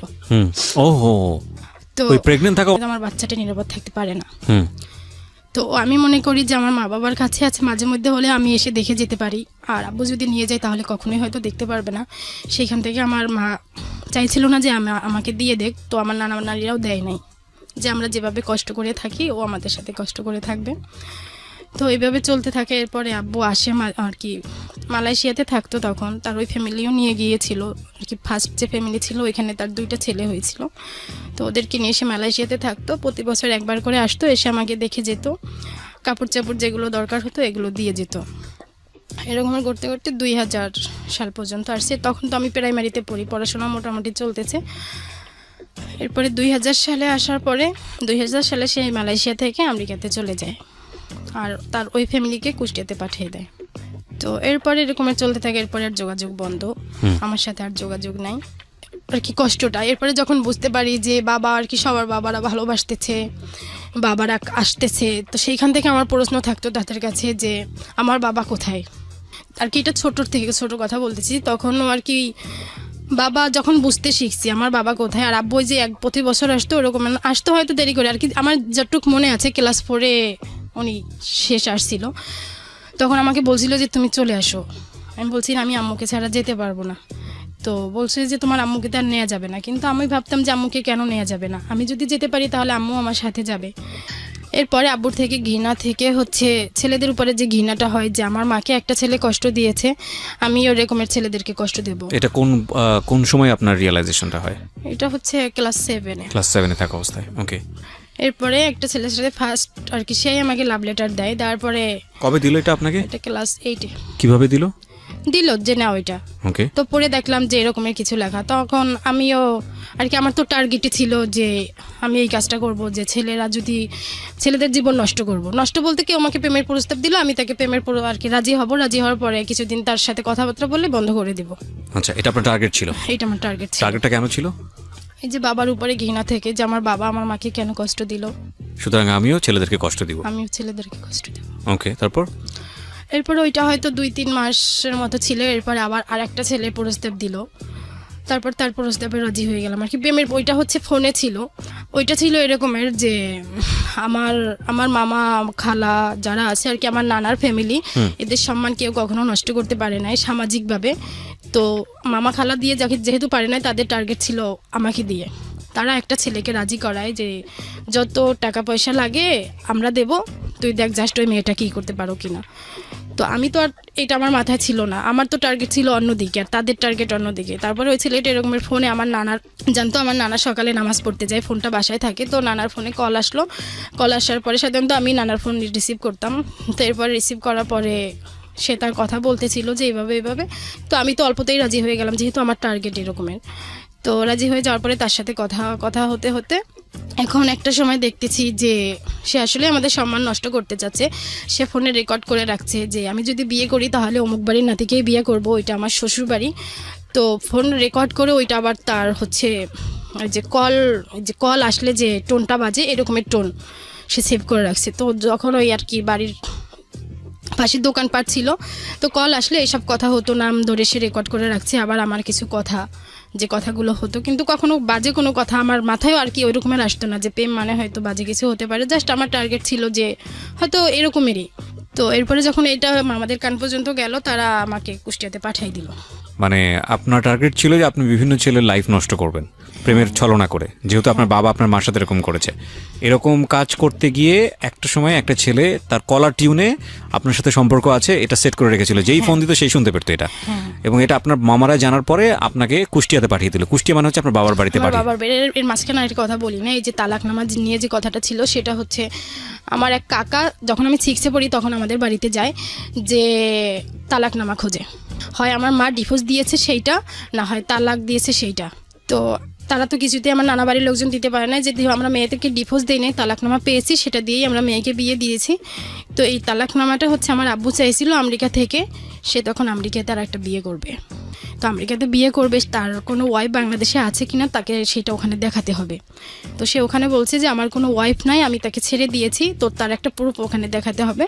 তো হয়তো সেটা তারা নকল ওইখান থেকে আমার নানি বাড়ি থেকে পায় নাই, তারা এখান থেকে আর কি কুষ্টিয়া থেকে নকল করে সেটা তারা আমেরিকাতে পাঠাইছে। ফার্স্ট টাইম তখন আমার কাকা আমাকে কুষ্টিয়াতে নিয়ে আসে, তখন আমি ক্লাস 6-এ পড়ি। এরপরে ক্লাস 8-এ আর একবার আমার মামা আবার নিয়ে আসে, যেহেতু আমার এইটাই আমার বাড়ি। তো আমার নানি বাড়ির লোকজন চাচ্ছিল যে ওর বাড়ির সাথে ওর একটা যোগাযোগ থাকুক। আমার দাদা দাদি দুইজনেই বেঁচে ছিল, কিন্তু আমার দাদাকে আমি দেখি নাই, যেহেতু আমি ক্লাস 6-এ আসছি, আর সে হয়তো আরও 2-3 বছর আগে মারা গেছে, জানতাম না কিছুই। আমার দাদিকে একবার আমি দেখছি।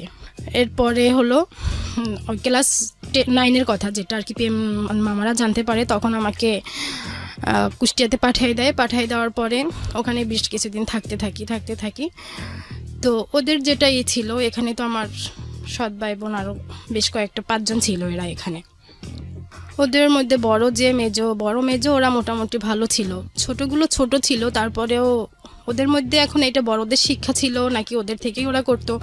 যেমন আমি বাথরুমে ঢুকতাম, লাইট অফ করে দিত, কলের কাছে গোসল করতে যেতাম, ওরা যেয়ে দাঁড়াই থাকতো, উজু করতে যেতাম, উজু করতে দিত না। এরকমের বেশ কিছু ফেস করতে, ঘুমাইতেছি, খুব গরমের মধ্যে ঘুমাইতেছি, ফ্যান বন্ধ করে দিত, আবার ছাড়লে ফ্যানের কাট আউট উঠাই ফেলতো যাতে আর নাই ছাড়তে পারি, মেইন সুইচ অফ করে দিত। মানে আপনার সৎ ভাই বোনেরা এটা করতো? হ্যাঁ, একদিন আমাদের কল নষ্ট হয়ে যায়, তো আমরা আমার কাকার বাড়িতে যেয়ে উজু করে আসবো। সামনে পুকুর ছিল, বাট আমরা কখনো পুকুরে যেতাম না, কারণ আমাদের বাড়ির ভিতরেই সব ছিল, সবাই পর্দা করতো, যে কারণে পুকুরে গোসল করা, উজু করা কোনো প্রয়োজনই পুকুরে যেত না, কলে কাজ হতো। এটা গ্রামে, আর আমাদের গ্রামের বাড়ির কথা কুষ্টিয়াতে। তো মাগরিবের সময় এরকমের উজু করতে যাব, তো আমি উজু করার জন্য বের হয়েছি, ওরা নামাজ পড়ে না, তারপরেও যে কলের কাছে দাঁড়াই আছে, তো কোনো মতেই সে আমাকে উজু করতে দিবে না। যখন প্রায় নামাজের টাইম শেষের দিকে, তখন উজু করে আসলাম, তো আমি উজু করতেছি, সেই মুহূর্তে ওরা বাড়ির ভিতরে দৌড় দিয়ে চলে আসলো, এসে গেট বন্ধ করে দিল, যেটা আর কি বাড়ির ঢোকার গেট বন্ধ করে দিল। তো আমি এখন তো আর বাড়ির ভিতর ঢুকতে পারছি না, তো ওই পুকুরের ঘাটলার উপরে বসেছিলাম। আমার বিশাল বড় পুকুর আব্বু করছে, আবার গাডলাও অনেক বড় করছে, তো সব আর কি ওই এলাকার যত লোক আছে সব ওই পুকুরেই এসে গোসল করে, একদম সকাল থেকে শুরু করে রাত 10টা পর্যন্ত কন্টিনিউ ওখানে লোক থাকেই। তো ওই টাইমটা ওই পুকুর পাড়ে বসাটা ওরকম আমি নিরাপদ মনে করি নাই, তারপরেও এছাড়া বসার জায়গা নেই, যে গেট খুললে যাতে আমাকে দেখতে পারে। তো ওইখানে বসে আছি, হঠাৎ কাকি আমাকে এসে জিজ্ঞাসা করতেছে যে তুমি এখানে বসে আছো কেন। সাধারণত আমি কখনোই গেটের বাইরে বের হতাম না, যত টাইম ওই বাড়িতে ছিলাম। তো বলতেছে তুমি এখানে বসে আছো কেন, তখন আমি বলতেছি যে ওই গেট বন্ধ করে দিয়েছে, আমার বোনের কথা বললাম। তারপরে ওই কাকি দরজা নক করতেছে, নক করার পরে এরপরে আম্মু বের হয়ে আসলো, এসে বলতেছে যে ও এরকমের কাজ কেন করলো। পরে বলে এরকমের মেয়েদের যদি একটু আর কি জিদ না থাকে তাহলে তারা বড় হতে পারে না, এটা তার অভিমত ছিল, যে তাহলে আমার মতো নির্যাতিত হবে না। আমি ঠিক বুঝতে পারিনি, মানে আর কি এটা কে বলছে কথাটা? এটা আম্মু বলেছে, আপনার সৎ মা বলছে তার মেয়েকে সাপোর্ট করে। হ্যাঁ, সে সাপোর্ট করে এটা বলেছে যে মেয়েদের একটু জিদি হওয়া উচিত, না হলে সে পরে আর কি শ্বশুর বাড়িতে যে সুখী হয় না।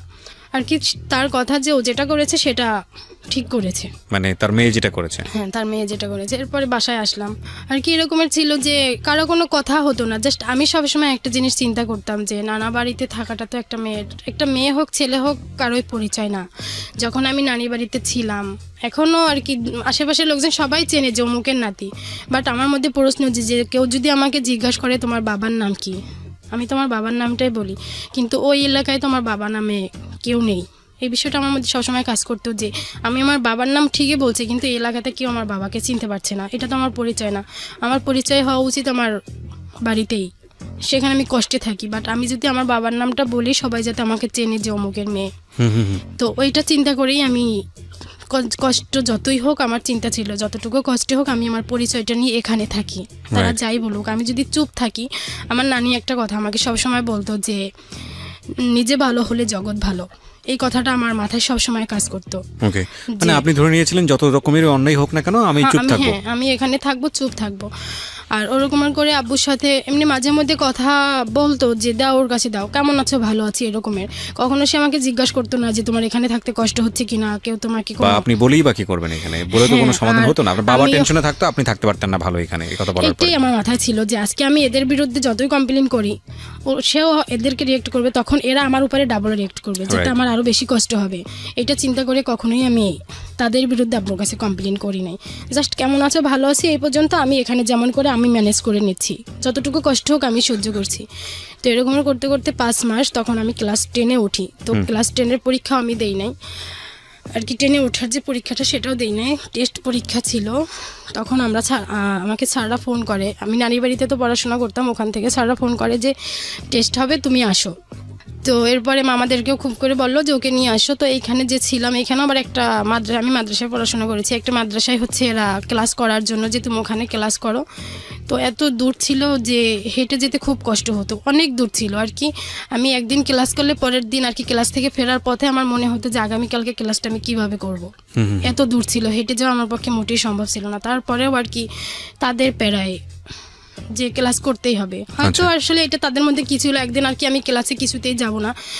তো আমি হচ্ছে বিভিন্ন অজুহাত দেখাচ্ছি, এই কারণ সেই কারণ দেখানোর পরে দেখতেছি 9টা-10টা বেজে গেছে। কিন্তু আমার ভাই কী করলো, সে 8টা বাজে বের হতে হয় ক্লাসের জন্য, সে সবগুলো বাসার ঘড়ির কাঁটা 8টার কাছে নিয়ে রাখলো যে দেখ 8টাই তো বাজে, তোর ক্লাসের টাইম এখনও শেষ হয় না, যেতেই হবে।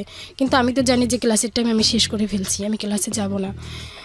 তো এরকম করে এরপরে গেলাম, যে আমার চিন্তা ছিল যে পড়াশোনা তো করি নাই, পরীক্ষা দেব, পরীক্ষায় হয়তো ভালো রেজাল্টও করতে পারবো না। তারপরেও নিয়ে গেল আমার মামারা, এসেই আমাকে নিয়ে গেছে। ছোট মামা ছিল যে একটু আমার উপরে কেয়ারফুল ছিল সব কিছুতে, ও মামা এসে আমাকে নিয়ে গেছে। নিয়ে যাওয়ার পরে ওখানে টেস্ট পরীক্ষা দেই। আচ্ছা, তো এখানে বেসিক্যালি ডিস্টার্বের কারণে আপনি কাজটা করেছেন? না, পড়াশোনাটা একদিকে চিন্তা করছি যে পাশ করব কি করব না, আবার চিন্তা করছি যে পড়াশোনাটা তো কোনোভাবে ছেড়ে দেওয়া যাবে না। তো সেইখান থেকে মামাদেরকে বললাম যে এসে আমাকে নিয়ে যান, আর তারা ভাবলো যে পরীক্ষাটা দেওয়া উচিত। তো সেইখান থেকে তারা আমাকে এসে নিয়ে যায়। নিয়ে যাওয়ার পরে আমি টেস্ট পরীক্ষা দেই মোটামুটিভাবে। তো টেস্ট পরীক্ষায় হচ্ছে সবগুলো রেজাল্ট মোটামুটি আসে, ফেল করি নাই। সেখান থেকে তারা আমাকে সিলেক্ট করে যে নেওয়া যাবে। আর হয়তো টিচাররা জানতো যে ফেল করার মতো স্টুডেন্ট আমি না, কখনো আমি ফেল করি নাই। তো এরপরে পরীক্ষা হইলো কিছুদিন পরে। তো ওই যে টাইমটা ছিল আর কি, ক্লাস 10-এর যে টাইমটা ছিল, ওই টাইমটাই আমি কি করতাম, ওই যে ছেলেটা ছিল যার সাথে প্রেমের কথা বলছিলাম, ওখানে ব্রেকআপ, তার সাথে আর কখনো আমি কথা বলি নাই। এরপরে সবসময় শুধু রং নাম্বারে যে নাম্বার বানিয়ে বানিয়ে কল দিতাম, যে যার সাথে কথা বলে যে প্রেমে পড়ে যায় এরকমের। তো এরকমের হয়েছে, একটা ছেলের সাথে প্রেম হলো। তো এরপরে আশেপাশের লোকজন আর কি, যারা কিভাবে হয়তো জানি না, এরপর আরও কয়েকটার সাথে প্রেম হয় একসাথে, হয়তো 4-5 জনের সাথে আমি কথা বলছি, মানে তখন একসঙ্গে 4-5 জন মেইনটেইন করতেন? কথা বলতেছি এরকমের। এরপরে হচ্ছে তখন আমার পরীক্ষা, ওকে, মেট্রিক পরীক্ষা। তো আমার একটা মামা ছিল আমার বয়সেই, সে বলতেছে যে সারাদিন এত ফোনে কথা বললে তো তুমি পরীক্ষায় পাশ করতে পারবে না। কিন্তু আমার একটা চিন্তা ছিল আমি কখনো পরীক্ষায় ফেলও করবো না। তো হঠাৎ এরপরে পরীক্ষা শুরু হয়, পরীক্ষাও দিতে থাকি। হঠাৎ একদিন একটা ছেলে, এর আগেও 2-3 বার ফোন দিয়েছে আর কি, এক কথায় আমার নানার ফোনটা এখন আমি কন্টিনিউ ইউজ করতেছি। সে ওই রকমের বুঝতে পারতেছে না যে আমি এভাবে এই অন্যায়গুলো করতেছি। তো একদিন হচ্ছে ওই নানার ফোনে একটা কল আসে, ওই ছেলে আমাকে দেখছে নাকি আমি জানি না, কিন্তু সে কল করে। আর সব থেকে বড় কথা কি, আমার আব্বু আমেরিকাতে থাকে, আর আমেরিকাতে থাকে, তাদের চিন্তা ছিল যে এই মেয়েকে যদি প্রেমে ফেলাইতে পারি তাহলে হয়তো তারাও আমেরিকাতে যেতে পারবে নাকি আর কি, কোনিতে তারাও হয়তো এইভাবে চিন্তা করে আমাকে প্রেমের প্রপোজ করতো, আর আমিও তাদের রাজি হয়ে যেতাম। তো একটা ছেলে এরকমের হচ্ছে বলতেছে যে কথা বলার পরে আমি আমার একটা ফ্রেন্ডকে নাম্বার দিলাম যে দেখ এই নাম্বারটায় আমাকে এই কথা বলতেছে। পরে আমার ওই ফ্রেন্ড কী করলো, ওই ছেলেটাকে থ্রেট দিল। আচ্ছা, থ্রেট দিল।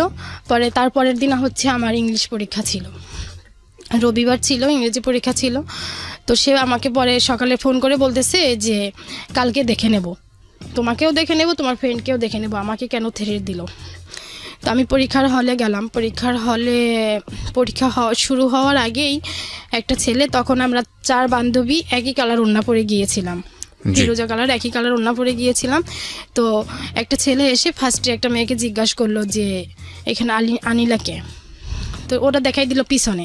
এই ছেলেটার সঙ্গে আপনি কথা বলতেন, বাট আপনি চিনতেন না, জানতেন না এই ছেলেটা সেই ছেলেটা? হ্যাঁ, কথা হয়েছে বলতে 2 দিন কথা হয়েছে, জাস্ট ওনাকে আর কি, ওনার কথা শুনে আমার ভালো লাগে না, তাই আমি আমার ফ্রেন্ডকে নাম্বার দিয়েছি যে দেখ এই ছেলেটা এই কথাগুলো বলতেছে। ওকে, আর যে ফ্রেন্ডকে নাম্বার দিয়েছে ও ছেলে ফ্রেন্ড ছিল। ওকে, তো এরপরে হচ্ছে ও আর কি, সে বলার পরে আমি বলছি হ্যাঁ আমি অমুক। এরপরে সে চলে গেল। আমি যে তাকে কোনো প্রশ্ন করব এই সুযোগটা আর পাই নাই। আচ্ছা, এবং তো আপনি এরপরে- জানতেনও না যে সে কি না, বলতে এসছে সেটাই। বা টিচার মনে পরে- করেছিলেন? হ্যাঁ, হ্যাঁ টিচার মনে করেছিলাম। পরে হচ্ছে পরীক্ষার মধ্যে শুরু হয়ে গেল, কিন্তু দেখতেছি যে আমার হলটা ছিল, ওই সিটটা ছিল একদম জানালার কাছে। উনি হচ্ছে ওই হলের সামনে একটা ফিল্ড ছিল, তখন সেখানে দাঁড়ায় ছিল সে আর একটা ছেলে। তো কিছুক্ষণ পর আর কি আমি এদিক থেকে জানালার দিকে তাকাচ্ছি, দেখতেছি ওই ছেলে আর কি ঘুরতেছে, সে ঘুরে দেখতেছে। এখন আমার তো খুব ভয় হচ্ছে যে সে তো আমাকে থ্রেট দিয়েছিল আমাকে দেখে নেবে। তো খুব কষ্ট করে পরীক্ষাটা দিলাম আর কি। এত বাজে পরীক্ষা আমি আমার লাইফে আর দিই নাই। তো ওই দিন আমার ইংরেজি পরীক্ষা ছিল। আচ্ছা, তো আমার ভয় ছিল যে আমি হয়তো ফেলই করব। ওকে, তো এরকমের করে পরীক্ষা থেকে বের হলাম। তো প্রতিদিন আমাকে আমার নানা নিয়ে আসতো, আবার নানাই নিয়ে যেত, এসে একটা গাড়ি ঠিক করে রাখছিল, ওই গাড়িতে করে নিয়ে যেত।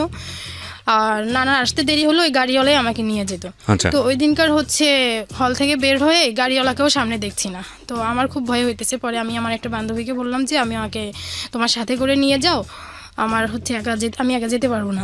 পরে ও বললো যে আমার আব্বু আসছে, আমি তো বাইকে করে যাব, আমি তোমাকে নিতে পারবো না। আচ্ছা, তো এরপর আরেকটা বান্ধবীকে বললাম, ও বলছে ঠিক আছে তাহলে তুমি আমার সাথে চলো। ওর সাথে ওর ভাই ছিল, কিন্তু ওর ভাইকে পরে আসতে বললো। আমি ওই বান্ধবীর সাথে গেলাম বাড়িতে। আচ্ছা, বাড়িতে যে যখন হচ্ছে বান্ধবীর সাথে গেলাম, যেতে যেতে গেট থেকে বের হতে দেখতেছি যে ওই ছেলে সহ আরও কিছু ছেলে গেটের সামনে দাঁড়ায় আছে।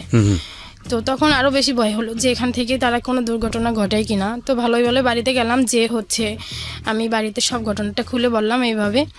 এরপরে হচ্ছে ওই ছেলে কিভাবে আমার এক মামির নাম্বার নিয়েছে, সে আর কি আমার ওই যা যা করছে সে এখানে, সেটা সে তার আমার মামিকে বলছে। আচ্ছা, আর আমি যে বান্ধবীর সাথে গেছি সেটাও সে বলছে। এরপরে সে আবার বললো যে আমাকে কেন আমার নানা নিতে আসলো না, আর কি তার খুব দরদ। এরপর থেকে সে মামির কাছ থেকে খোঁজ খবর নিত, কথা বলতো মামির সাথে। আমিও মাঝে মধ্যে আর কি এমনভাবে মামিকে বলতেছিল, তো মামি বললো ঠিক আছে তুমি কথা বলো। তো আমিও কথা বলতেছি। এরপরে হচ্ছে যখন আমার রেজাল্ট হলো, তখন দেখলাম যে রেজাল্ট খুব আর কি ফেল করি নাই, কিন্তু একদম খারাপ রেজাল্ট ছিল। মানে ওইটা কি ওই একদিনের ঘটনার কারণেই নাকি না, পুরো শুধু overall? ইংরেজিতেই ছিল। আচ্ছা, তার কারণে পুরোটাই সি আর হয়ে যায়। সবগুলোতেই ভালো ছিল, আর 7টা এ প্লাস আসছিল, শুধু ইংরেজির কারণে এ প্লাসটা আসে নাই। আচ্ছা, ওকে, তো এরপরে হচ্ছে রেজাল্ট হয়ে যাওয়ার পরে এরপরে আর কি ওই রেজাল্টের পরে আর ওই ছেলের সাথে আমি কথা বলি নাই, কিন্তু এই ছেলেটাই খুব বেশি পাগল ছিল।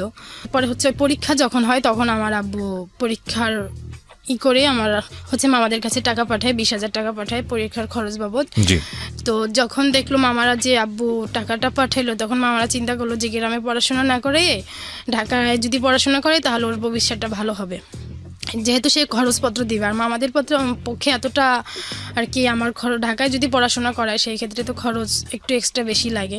তো মামাদের পক্ষে ওইটা সম্ভব ছিল না, যে কোনো চিন্তা করে না। যখন আব্বু বলছে তখন তারা আমাকে ঢাকায় ভর্তি করার চিন্তা করলো এবং ভর্তি করলো তামিরুল মিল্লাতে, তামিরুল মিলাত মাদ্রাসা, মাদ্রাসা টঙ্গীতে, ডেমরাতে, মহিলা শাখায় ডেমরাতে এটা। ড্যামরাতে, ওকে।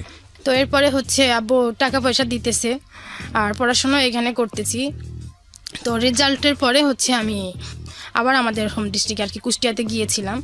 তো এখানে এরকম একটা ঘটনা হয়, টুকিটাকিতে সমস্যা চলতেইছে, হঠাৎ একদিন আম্মুর টাকা হারাই যায় 5,000।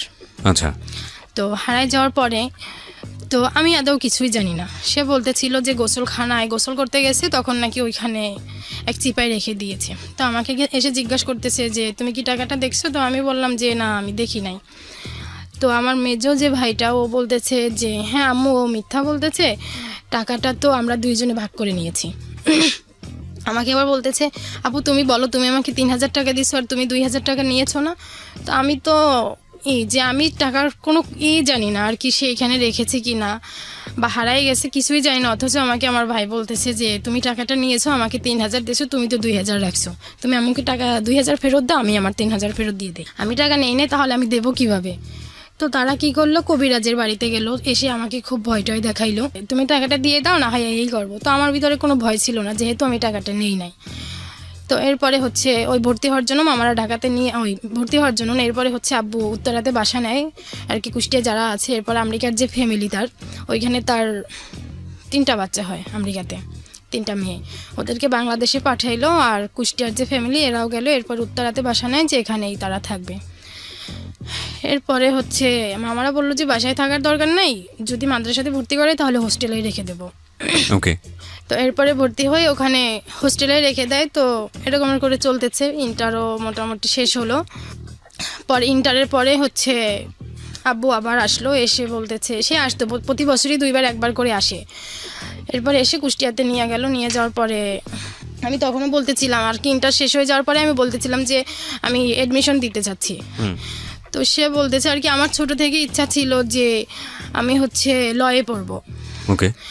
তো আব্বুর এই কথাটা শুনে হয়তো তার ভালো লাগে না, সে বলতেছে যে না এটা পড়া যাবে না, এক কথায় কোচিংই করা যাবে না। তারপরে হচ্ছে আমি ইউসিসিতে ভর্তি হই কোচিং সেন্টারে। ওকে। ভর্তি হওয়ার পরে কয়েকদিন ক্লাসও করি, কিন্তু তার জোরাজুরিতে আর এক কথায় ঘর থেকেই বের হওয়া হলো না। এরপরে হলো কোচিং সেন্টার থেকে এরপরে হচ্ছে আমি আমার নানি আর কি যখন কোচিং বন্ধ করে দিল তখন আমি নানি বাড়িতে চলে আসলাম। নানি বাড়িতে আসার পরে এরপরে হঠাৎ একটা রং নাম্বার বলতে ওই লোকটা আমাকে চিনতো, বাট আমার কাছে রং নাম্বার ছিল। আমি তাকে ফোন দেওয়ার পরে তাকে ঝাড়ি দেই, কিন্তু যে আমাকে কল দিয়েছিল কলটা সে রিসিভ করে না, রিসিভ করছে অন্য একজন। পরে হচ্ছে সে পরবর্তীতে ব্যাক করে বলতেছে যে আমি তো আপনাকে চিনি না, আপনি যাকে কল দিয়েছেন আমি সেও না। পরে তার সাথে কথা হতে হতে একটা সময় আর কি আমার ওই আবার সেই পিছনে যে আমি তার সাথে কিছুদিন কথা বলে বাদ দিয়ে দেব। পরে এরকম মিথ্যা কথা বলে আমি আবার কুষ্টিয়াতে কিছুদিন পরে চলে যাই। যাওয়ার পরে ওই ছেলে যে করেই হোক আমার কুষ্টিয়া নাম্বার নেয়, এরপরে ওই ছেলের সাথে কথা হয়, একটা সময় ওই ছেলের সাথেই প্রেম হয়। এরপরে কথা আর কি এরকম বেশ কিছুদিন চলতেছিল। তো আমি কুষ্টিয়াতে তো ওই রকমের তার সাথে কথা বলতে পারতাম না, গোপনে একটা ফোন ওই আব্বু আবার আমাকে আর কি অ্যাডমিশন দিবে না, পরে আমি ওখানে ডিগ্রিতে ভর্তি হয়ে যাই কুষ্টিয়াতে। ওকে। পরে তার সাথে কথা হতো না, মাঝে মধ্যে কথা হতো। হঠাৎ করে ঢাকাতে আমার নানা হজে গিয়েছিল, তো হজ থেকে আসলো, এরপর আমার মামা আমাকে কুষ্টিয়া থেকে নিয়ে আসছে। তো তখন ওই ছেলেটার সাথে আমার দেখা। এরপর ওই ছেলেটা বলতেছিল যে বিয়ে করার কথা। তো আমি আমার সব ঘটনা তাকে খুলে বলার পরে আমি আর বিয়েতে রাজি হলাম না, আমি আবার আমার নানি বাড়িতে চলে গেলাম, কিন্তু কথা তার সাথে কন্টিনিউ হচ্ছে, মানে ছেলেটার সঙ্গে? হ্যাঁ। ওকে। তো এরপরে তখন ছেলেটা বেকার ছিল, তো তার এখন চিন্তা যে করেই হোক আব্বু আবার ডিসেম্বরে আসার কথা, আসবে, তো সে এর মধ্যে একটা চাকরি নিয়ে নেবে, এরপরে বিয়ের কথা বলবে। তো খুব করে হচ্ছে সে একটা চাকরি নিল, সিটি ব্যাংকে তার চাকরি হলো। চাকরি হওয়ার পরে তো এরপরে নানি বাড়িতে ছিলাম। আর আব্বুকে বলতেছিলাম যে এরকমের করে তো আসলে হয় না, কিছুদিন নানি বাড়ি কিছুদিন এখানে, আমি আমার আর কি পার্মানেন্টলি একটা জায়গা চাচ্ছি যেখানে আমি নিরাপদে থাকতে পারবো আর পড়াশোনাটা চালাই যেতে পারবো। জি। পরে আব্বু হচ্ছে আর কি ওই কথাটা তো আব্বুর কাছে কেমন লাগছে জানি না, সে আমেরিকাতে গেছে নভেম্বরে, সে ফেব্রুয়ারিতে চলে আসছে। আচ্ছা। আসছে আমাকে বিয়ে দেওয়ার উদ্দেশ্যে। ওকে। তো আমার মামাদেরকে আগেই বলছে যে আপনারা ছেলে দেখে রাখেন, আমি এসে বিয়ে দিয়ে দেবো। ওকে। তো আসছে, এসে কুষ্টিয়াতে আসছে, ওখানে কয়েকদিন থেকে আমার নানি বাড়িতে গেছে। নানি বাড়ি বিয়েটা দিবে নানি বাড়িতেই, ওদিকেই ছেলে দেখেছে। পরে এঙ্গেজও হয়ে গেছে, আব্বু এসে শুধু বিয়েটা দিবে। এরপরে আব্বু আসলো, এসে ছেলেদের বাড়ি ঘর যেটা দেখার সব কিছু দেখে মোটামুটি আব্বু রাজি, কিন্তু ছেলের দাড়ি ছিল না। আচ্ছা। সে চাচ্ছিল হুজুর ছেলে, আচ্ছা। কিন্তু ছেলে 5 ওয়াক্ত নামাজ পড়তো, কিন্তু দাড়ি ছিল না। তো যে কারণে বিয়ে হলো না। এইটাই তার কাছে সমস্যা ছিল। সে আমাকে বলল যে তুমি আমার সাথে চলে আসো, এখানে তোমার বিয়ে দিলে তুমি সুখী হবে না। আমি খুব চিন্তা ভাবনা করে দেখলাম। ওকে। তো আমি তার সাথে যাই না, আর মামারও বলতেছিল যে তুমি তোমার আব্বুর সাথে যাবা না। তো আব্বু এখানে 2 দিন 3 দিন নানি বাড়িতে থাকলো, বলতেছে যে আমি এই 20 বছর পরে আসছি একমাত্র তোমার কারণে। উনি কি আসলে 20 বছর পরেই বাংলাদেশে আসছিল? না, বাংলাদেশে কন্টিনিউ আসতেছে আর কি, 20 বছর পরে সে আমার নানি বাড়িতে গিয়েছে। ওকে। ওকে। যে 20 বছর পরে আমি শুধু তোমার কারণে এখানে আসছি, আমি চাই তোমার ভবিষ্যৎটা ভালো হোক, আমি যেটা বলি সেটাই তুমি শোনো। ওকে। তো তার উপরে তো আমার টোটালি আস্থা ছিল না, যেহেতু আমি ছোট থেকেই তাকে পাই নাই, তার কোনো ব্যবহার আর কি সে যে কি সেটাই আমার মধ্যে আর কি আমি জানতাম না যে আসলে সে কি চায়। আব্বু আমাকে খুব বলে, আমি আর আসি না। আব্বু আমাকে নিয়ে আর কি ওখান থেকে আর একটা জায়গায় আসে শহরে, এসে বলতেছে যে তোমার আমার সাথে একসাথে ছবি করে যাই, তোমার এখন বিয়ে দেওয়ার দরকার নেই, আমি ওখানে যে অ্যাপ্লাই করবো ওখানে তোমাকে নিয়ে যাব। এরপরে হচ্ছে আসে আর কি, আব্বুর টার্গেট ছিল যে করেই হোক আমাকে সে নিয়ে আসবে, কিন্তু আমি কোনো কিছুতেই রাজি হই নাই। সে টিকিট কাটছে, একটা ছিল, সকালে আসছে, এসে আমাকে খুব ডাকছে, কিন্তু আমার মামারা বলছে যে তোমার আব্বু তোমাকে নিতে আসছে, তুমি কিছুতেই যাবে না। তো এসে সে গেটের সামনে অনেকবার করে আমাকে ডাকছে, আমি তার ডাকের উত্তরও দেই নাই।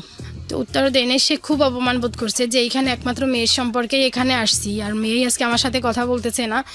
আর মামারাও তাকে বেশ অপমান করছে যে আমরা যে ছেলেকে, তাদেরও একটা সম্মান আছে গ্রামে, যেহেতু এঙ্গেজ হয়ে গেছে, সেই এঙ্গেজ ভেঙে গেলে তাদের সম্মান নষ্ট হবে, তারা ওই দিক চিন্তা করে আব্বুকে খুব অপমান করলো। আর আব্বু এদিকে কি চিন্তা করে আমাকে নিয়ে যেতে চেয়েছে সেটা আব্বুই ভালো জানে। তো আমি আর আসি নাই, আব্বু চলে আসছে। চলে আসার পরে দীর্ঘদিন আর আব্বুর সাথে আমার কথা হয় নাই। এরপরে হচ্ছে যেটা ওই এঙ্গেজ বাদ হয়ে যাওয়ার পরে আব্বু তো চলে যায়, পরে আমিও মামাদের সাথে রাগ করে ঢাকায় চলে আসি যে আমার পড়াশোনাটা চালানো দরকার, যেহেতু বিয়েটা হয় নাই জি। পড়াশোনাটা চালানো দরকার। আমি হচ্ছে ঢাকায় এসে আমার বান্ধবীদের সাথে ম্যাচে উঠি। তো ওখানে কিছুদিন থাকার পরে তারা যে কোনো অজুহাতে আমাকে বাড়িতে নিয়ে যায়। তো বাড়িতে নিয়ে যাওয়ার পরে তাদের চিন্তা বিয়ে দেবে, তারা এদিকে ছেলের সব কিছু ঠিক করে, পরে আবার আমি ঢাকায় ব্যাক করতে চাই, আমাকে আর নিয়ে আসে না। এরপরে ছেলের সব কিছু ঠিকঠাক করে ঢাকায় নিয়ে আসে, নিয়ে আসার পরে যেদিনই আমি আসি সেদিনই রাত্রি আমার বিয়ে দিয়ে দেয়। এই ছেলেটাকে আপনি জানতেন, শুনতেন আগে থেকে? কিছুই না, কিছুই জানতেন না? না তারা আমাকে আর কি, আমার হচ্ছে আমি যে মিল্লাতে পড়তাম এইখানে একটা তার বোন ছিল, সে আমাকে দেখছে, ওর থেকেই আর কি ওই মেয়ের ভাই আমার বান্ধবী আর কি, তাকে আর কি বান্ধবী হিসেবে না, জাস্ট মুখের পরিচয় ছিল। ওকে, এতটুকুতেই? হ্যাঁ। এরপরে আর কি মূল ছিল এখানে আর কি, মূল পয়েন্টই হচ্ছে যে আমেরিকা। আব্বুর কথা ছিল যে আমার মেয়েকে বিয়ে করবে, তাকে আমেরিকাতে নিয়ে আসবো। ওকে। আর ছেলে কিছু করতো? ছেলে কিছু করতো বলতে সেও ম্যান পাওয়ারের কাজ করতো, কিন্তু পাতলা, হালকা পাতলা। ওকে, এটাই তার মানে কাজের জায়গা ছিল। ওকে। কিন্তু যখন বিয়েটা হয় তখন সে এভাবে বলেছিল যে তাদের ঢাকায় বাড়ি আছে, তারপরে ছেলে বড় চাকরি করে। এই আব্বুও দেখতেছে না, আমিও দেখতেছি না, আর মামারা জাস্ট মুখের কথায় বিশ্বাস করেছে। এরপরে যেদিন ঢাকায় নিয়ে আসে, আমি আসি আমার নানার সাথে, আস্তে আস্তে বিকাল হয়ে যায়, 4টা বাজে। এরপরে মাগরিবের পরেই হচ্ছে তাদের বিয়ের আয়োজন আগে থেকেই ছিল, এরপর মাগরিবের পরেই তারা আসে, এসে বিয়ের কাজ কমপ্লিট করে ফেলে আর কি। ছেলের পক্ষ ছেলের মা বোনরা আসে, এসে আংটি পরায়, কাবির নামায়, সই টই করায়, যেগুলো হয়। এরপরে আমি পরের দিন আবার গ্রামে চলে যাই নানি বাড়িতেই। জি।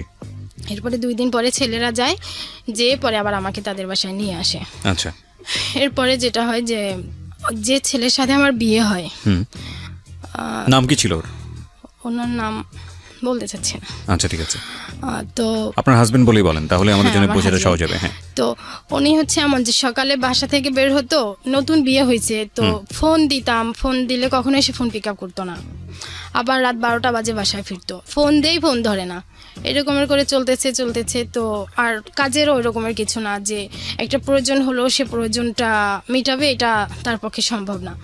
এরপরে আমার শ্বশুরবাড়ির লোকজনই আমাকে বলতেছে যে তুমি ওকে বলো যে একটা চাকরি বাকরি করার জন্য, যেহেতু সে সংসারে কোনো টাকা পয়সাই দিচ্ছে না। তো তাকে বলতে গেলে করতেছি এরকমের করে কিছুই করতেছে না। তখন আমি আমার আব্বুকে জানাই যে এই অবস্থা। আর আব্বু এর মধ্যে একবার আসে, তো আমাদের বাসায়, আমার শ্বশুর বাসায় হয়তো বাচ্চার টানেও সে পরিবর্তন হতে পারে বা চাকরি বাকরির জন্য কিছু করতে পারে। এরপরে বাচ্চা নেওয়ার চিন্তা করলাম, তো বিয়ের 2 বছর পরে বাচ্চা হলো, কিন্তু তার মধ্যে কোনো পরিবর্তন নাই। সে ওই যে ফোনটা পর্যন্ত ধরে না। একদিন এরকমের হয়েছে যে আমার বেবি পেটে 6 মাসের, তো তাকে বলতেছিলাম যে আমার খুব খারাপ লাগতেছে, আমি একটু মনে হয় ঘুরে আসলে ভালো লাগবে। তো বলতেছে যে ঠিক আছে আসো, আমি বাহিরে আসি তুমি আসো। তো হচ্ছে আমি বলতেছিলাম যে যমুনা ফিউচার পার্কে আমি আসতেছি, তাহলে আপনি ওখানে আসে। সে বলতেছিল যে আমি উত্তরাতে আছি, তুমি ওখানে আসো। তো আমি হচ্ছে রামপুরা পর্যন্ত যখন আসছি তখন ওনাকে ফোন দিছি, তখন থেকে ফোনটা বন্ধ। এরপরে আর ফোনে পাই না, ফোন একবার ঢোকে ধরে না। এরপরে আমি ওখানে গেলাম, কিছু সময় ওয়েট করছি, তাকে আর পাচ্ছি না, ফোনেই পাচ্ছি না টোটালি। পরে আবার ওখান থেকে আমি একা ব্যাক করি। তো আর কি তার মধ্যে তার ফিলিংসটা এরকমের যে আমি যে কে, এই হয়তো এই মূল্যায়নটাও সে করছে না যে আমি এতবার ফোন দিচ্ছি, দায়িত্ব বলে একটা কথা, যে এতবার ফোন দিচ্ছি তাহলে বিজি ছিলাম, একটু পরে ফোন ব্যাক করে বলি যে এরকমের, এটাও না। তো এরকমের করতে আব্বুকে বললাম যে সে বারবার বলতেছে যে তুমি চলে আসো।